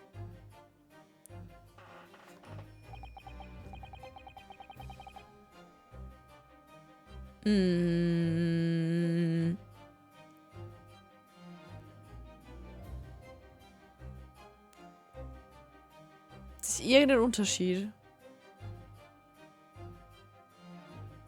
Ich sehe einen Unterschied. Vermutlich Stereoscope Time, aber seht ihr den Unterschied? Es ist... Ich kann es schlecht zeigen, ne? Es ist eine Box verschoben worden. Und zwar neben dem großen Stereoskop. Da ist die Box da ist verschoben. Die ist nicht auf der gleichen Position.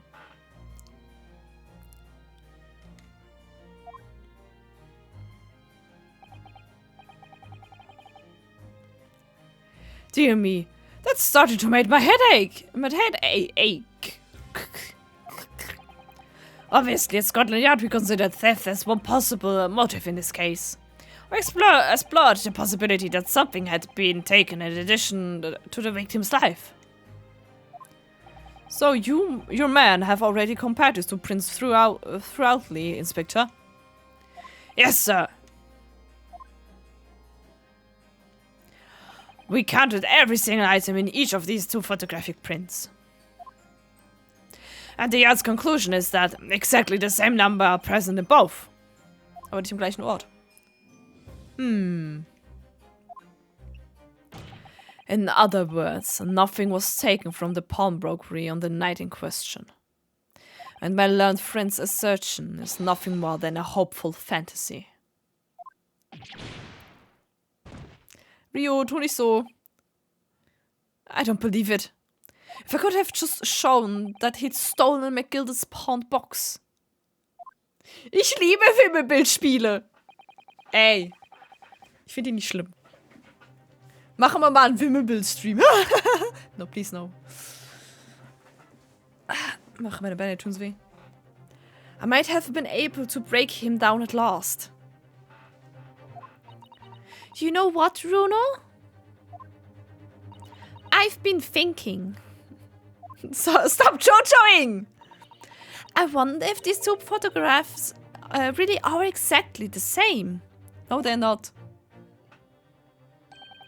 What? So, counsel, in the light of the evidence put forward by the prosecution, what is your position? It seems that in fact, on the night in question, nothing was stolen from the victim's establishment. Do you accept the prosecution's assertion? I don't know. Would there be some hidden discrepancy in these two photographic prints somewhere?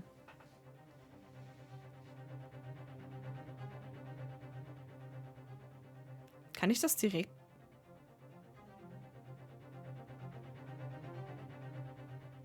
Ich bin mir unsicher. Kann ich direkt sagen, was der Unterschied ist, oder muss ich das Stereoskop benutzen?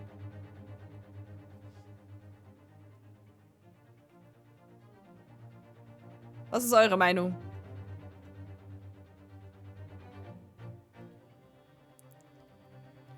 Kann ich direkt?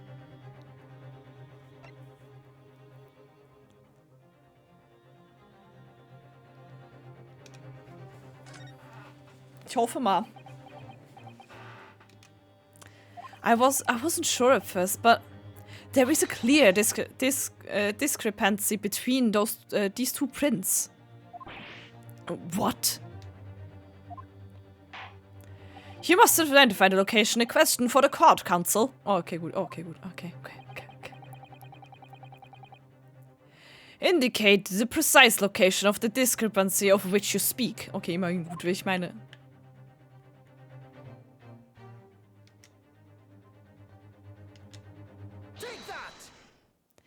Granted, these two prints are almost identical. However, there's one minor discrepancy between them. What? Gregson, chill. Nein, potatoes, mush. When you view the two pictures stereoscopically,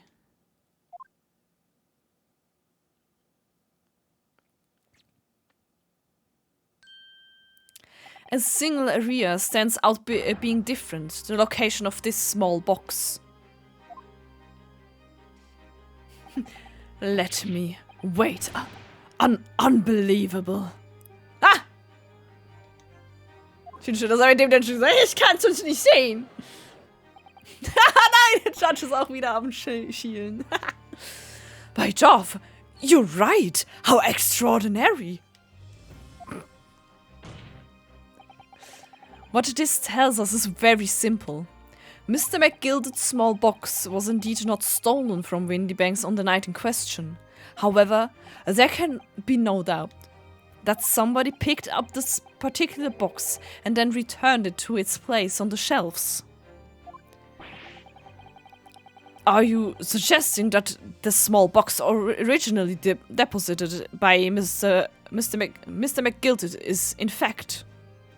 Yes, the very same small box I just identified in those photographic prints. Prints! Ha! Ich meine was? Objection. Mindless guesswork. What if it was?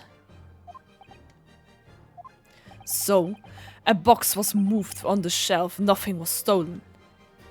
Which means, quite simply, that nothing has changed. Ja, doch der Inhalt könnte ja geklaut sein, Junge. That may be true, but... Alright, McGilded's box wasn't stolen then. But doesn't the fact that it was moved like that change things? It does change everything.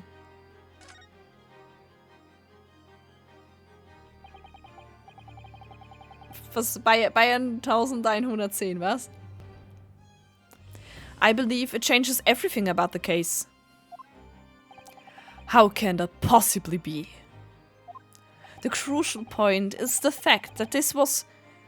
The crucial point is the fact that was... Ich kann nicht mehr reden! Okay. The crucial point is the fact that what was moved was a small box. Goddammit, ich kann den Satz nicht lesen, ich bin so blöd. In other words, we have to consider what might have been inside that box. Danke. What are you suggesting? Das ist sein Blick, ich liebe ihn.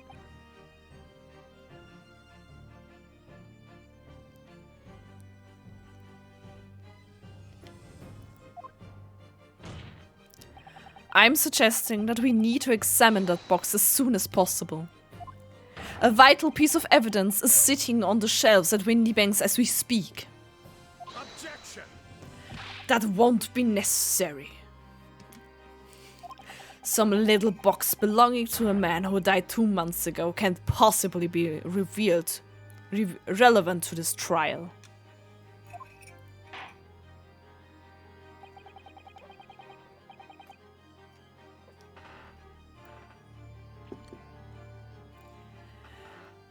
The court does not uphold your objection, Lord Van Zieks. Bailiff, arrange for the officer to go to Baker Street at once. Danke, Judge. Thank you.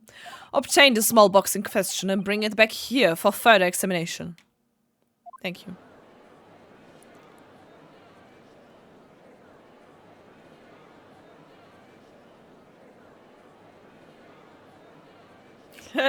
Wenn Blicke töten könnten, ne? Van Zieks wird uns einfach umbringen. Ah! Van Zieks Blick ist einfach so, ich kill dich, spring dich um. Story! We should have a report within an hour.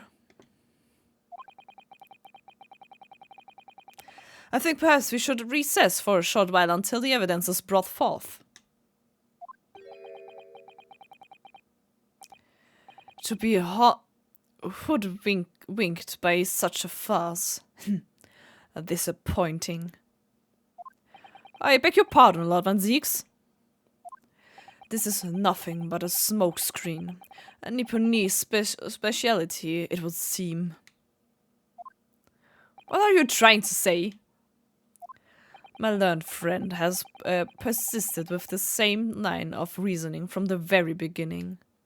That this witness's intent was to steal an article belonging to Mr. McGilted from the pawnbrokery. Yet common sense tells us that none of the articles have value enough to be worth stealing in the first place. Exactly! It would be beyond absurd to break into a place for the purpose of stealing such commonplace property.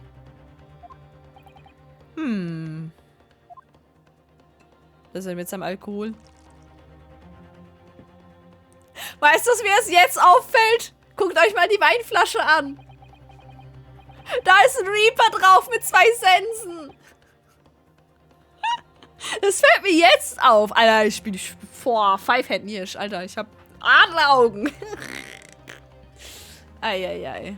Zu mir ist jetzt auf. Wie geil.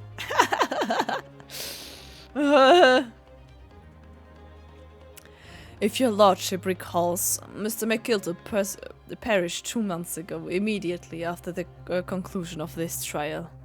Durchblick, klar. Du hast den angesprochen, den habe ich nicht, weiß ich nicht mehr. Small Reaper is cute. A trial in which he was found not guilty.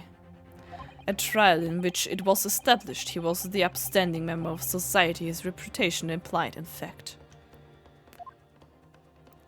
So I propose a toast to my learned friend and his most insightful defense. The articles this upstanding member of society pawned were entirely ordinary. A black overcoat that just happened to have a music box disc in one of its pockets and a small box. I assure you, I wouldn't accept even if the man tried to make a gift of such things to me. Warum muss ich den unbedingt haben?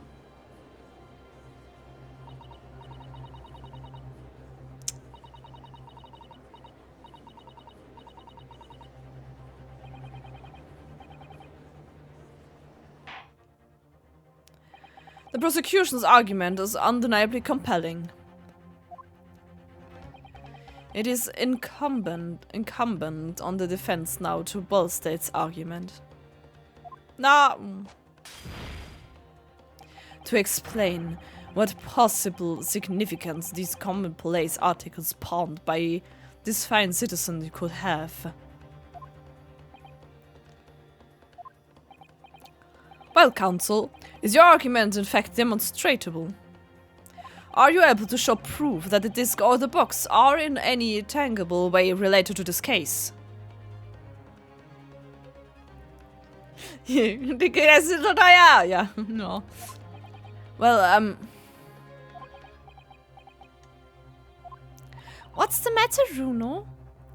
We know that they're related, don't we? They're both vital pieces of evidence.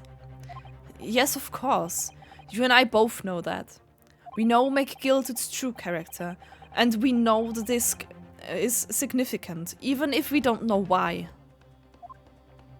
But if you explain all that to the court at this point, we'll have to acknowledge that McGilted's acquittal 2 months ago was a mistake.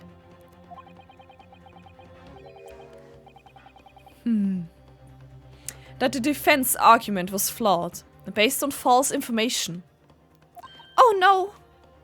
And that would mean admitting that Gina committed perjury. But Ginny... Could it be that Van Zieks knows? Is that why he's doing this now? Because he anticipated everything? But maybe... This could be a great opportunity for us. Sorry? What do you mean, Iris? Well, what is it that you always say, Runo? Sooner or later, the truth comes out, every time. I say that? Alright, the exact significance of the things that McGilted deposited with Mr. Windybanks is something that only Gina can explain to the court. But if I put her on the stand to testify about that, it could critically damage our chances of winning this case. What's the right thing to do here?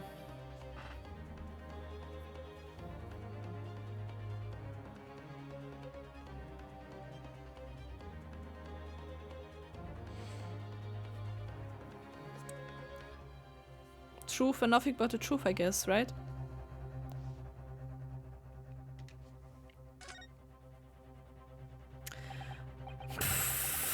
Ja, bad chances sind besser als keine chances, das ist so. My lord, the defense would like to make a proposal. Oh, what proposal, counsel? While the court awaits the arrival of Mr. McGilted's small box, I would like to call the defendant, Miss Gina Lestrade, to the witness stand. The defendant?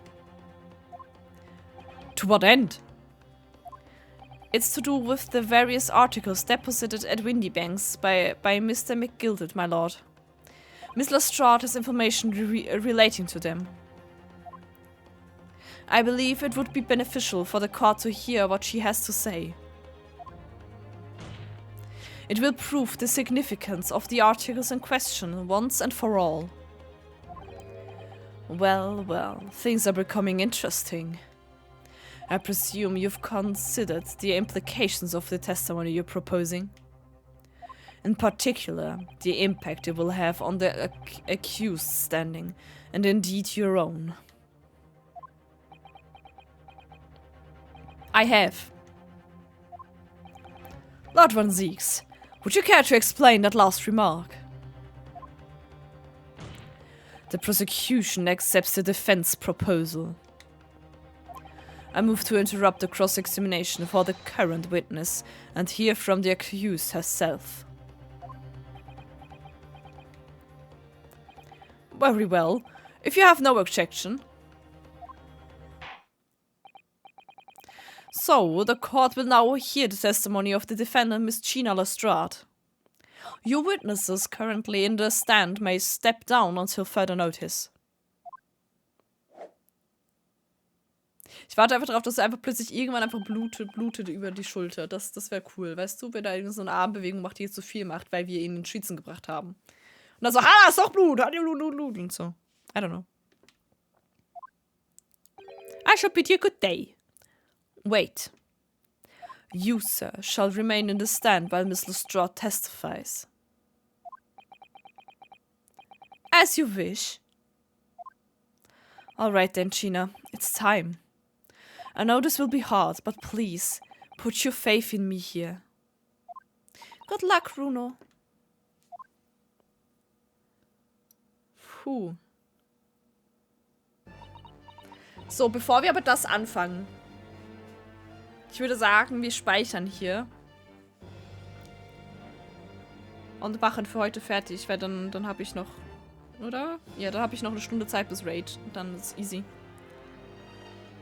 Dann speichern wir nämlich hier.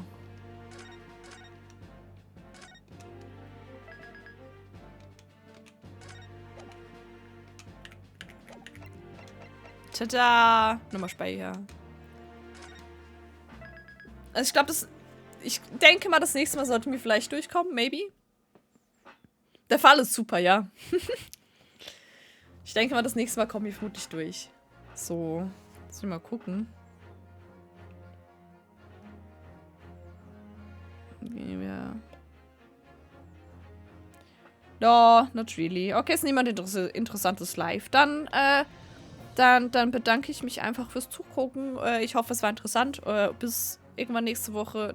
Die und die nächste Woche werden beide noch mal ein bisschen weird mit Daten und so von Stream, weil viel los. Und da geht dann auf einmal noch 10 Stunden. Please no El Seppo. Oh no. Naja. Dann wünsche ich euch noch einen schönen Sonntag. Und vielleicht könnt ihr, je nachdem. Ich poste, glaube ich, noch mal wieder, wenn wir dann raiden und so. Goodbye.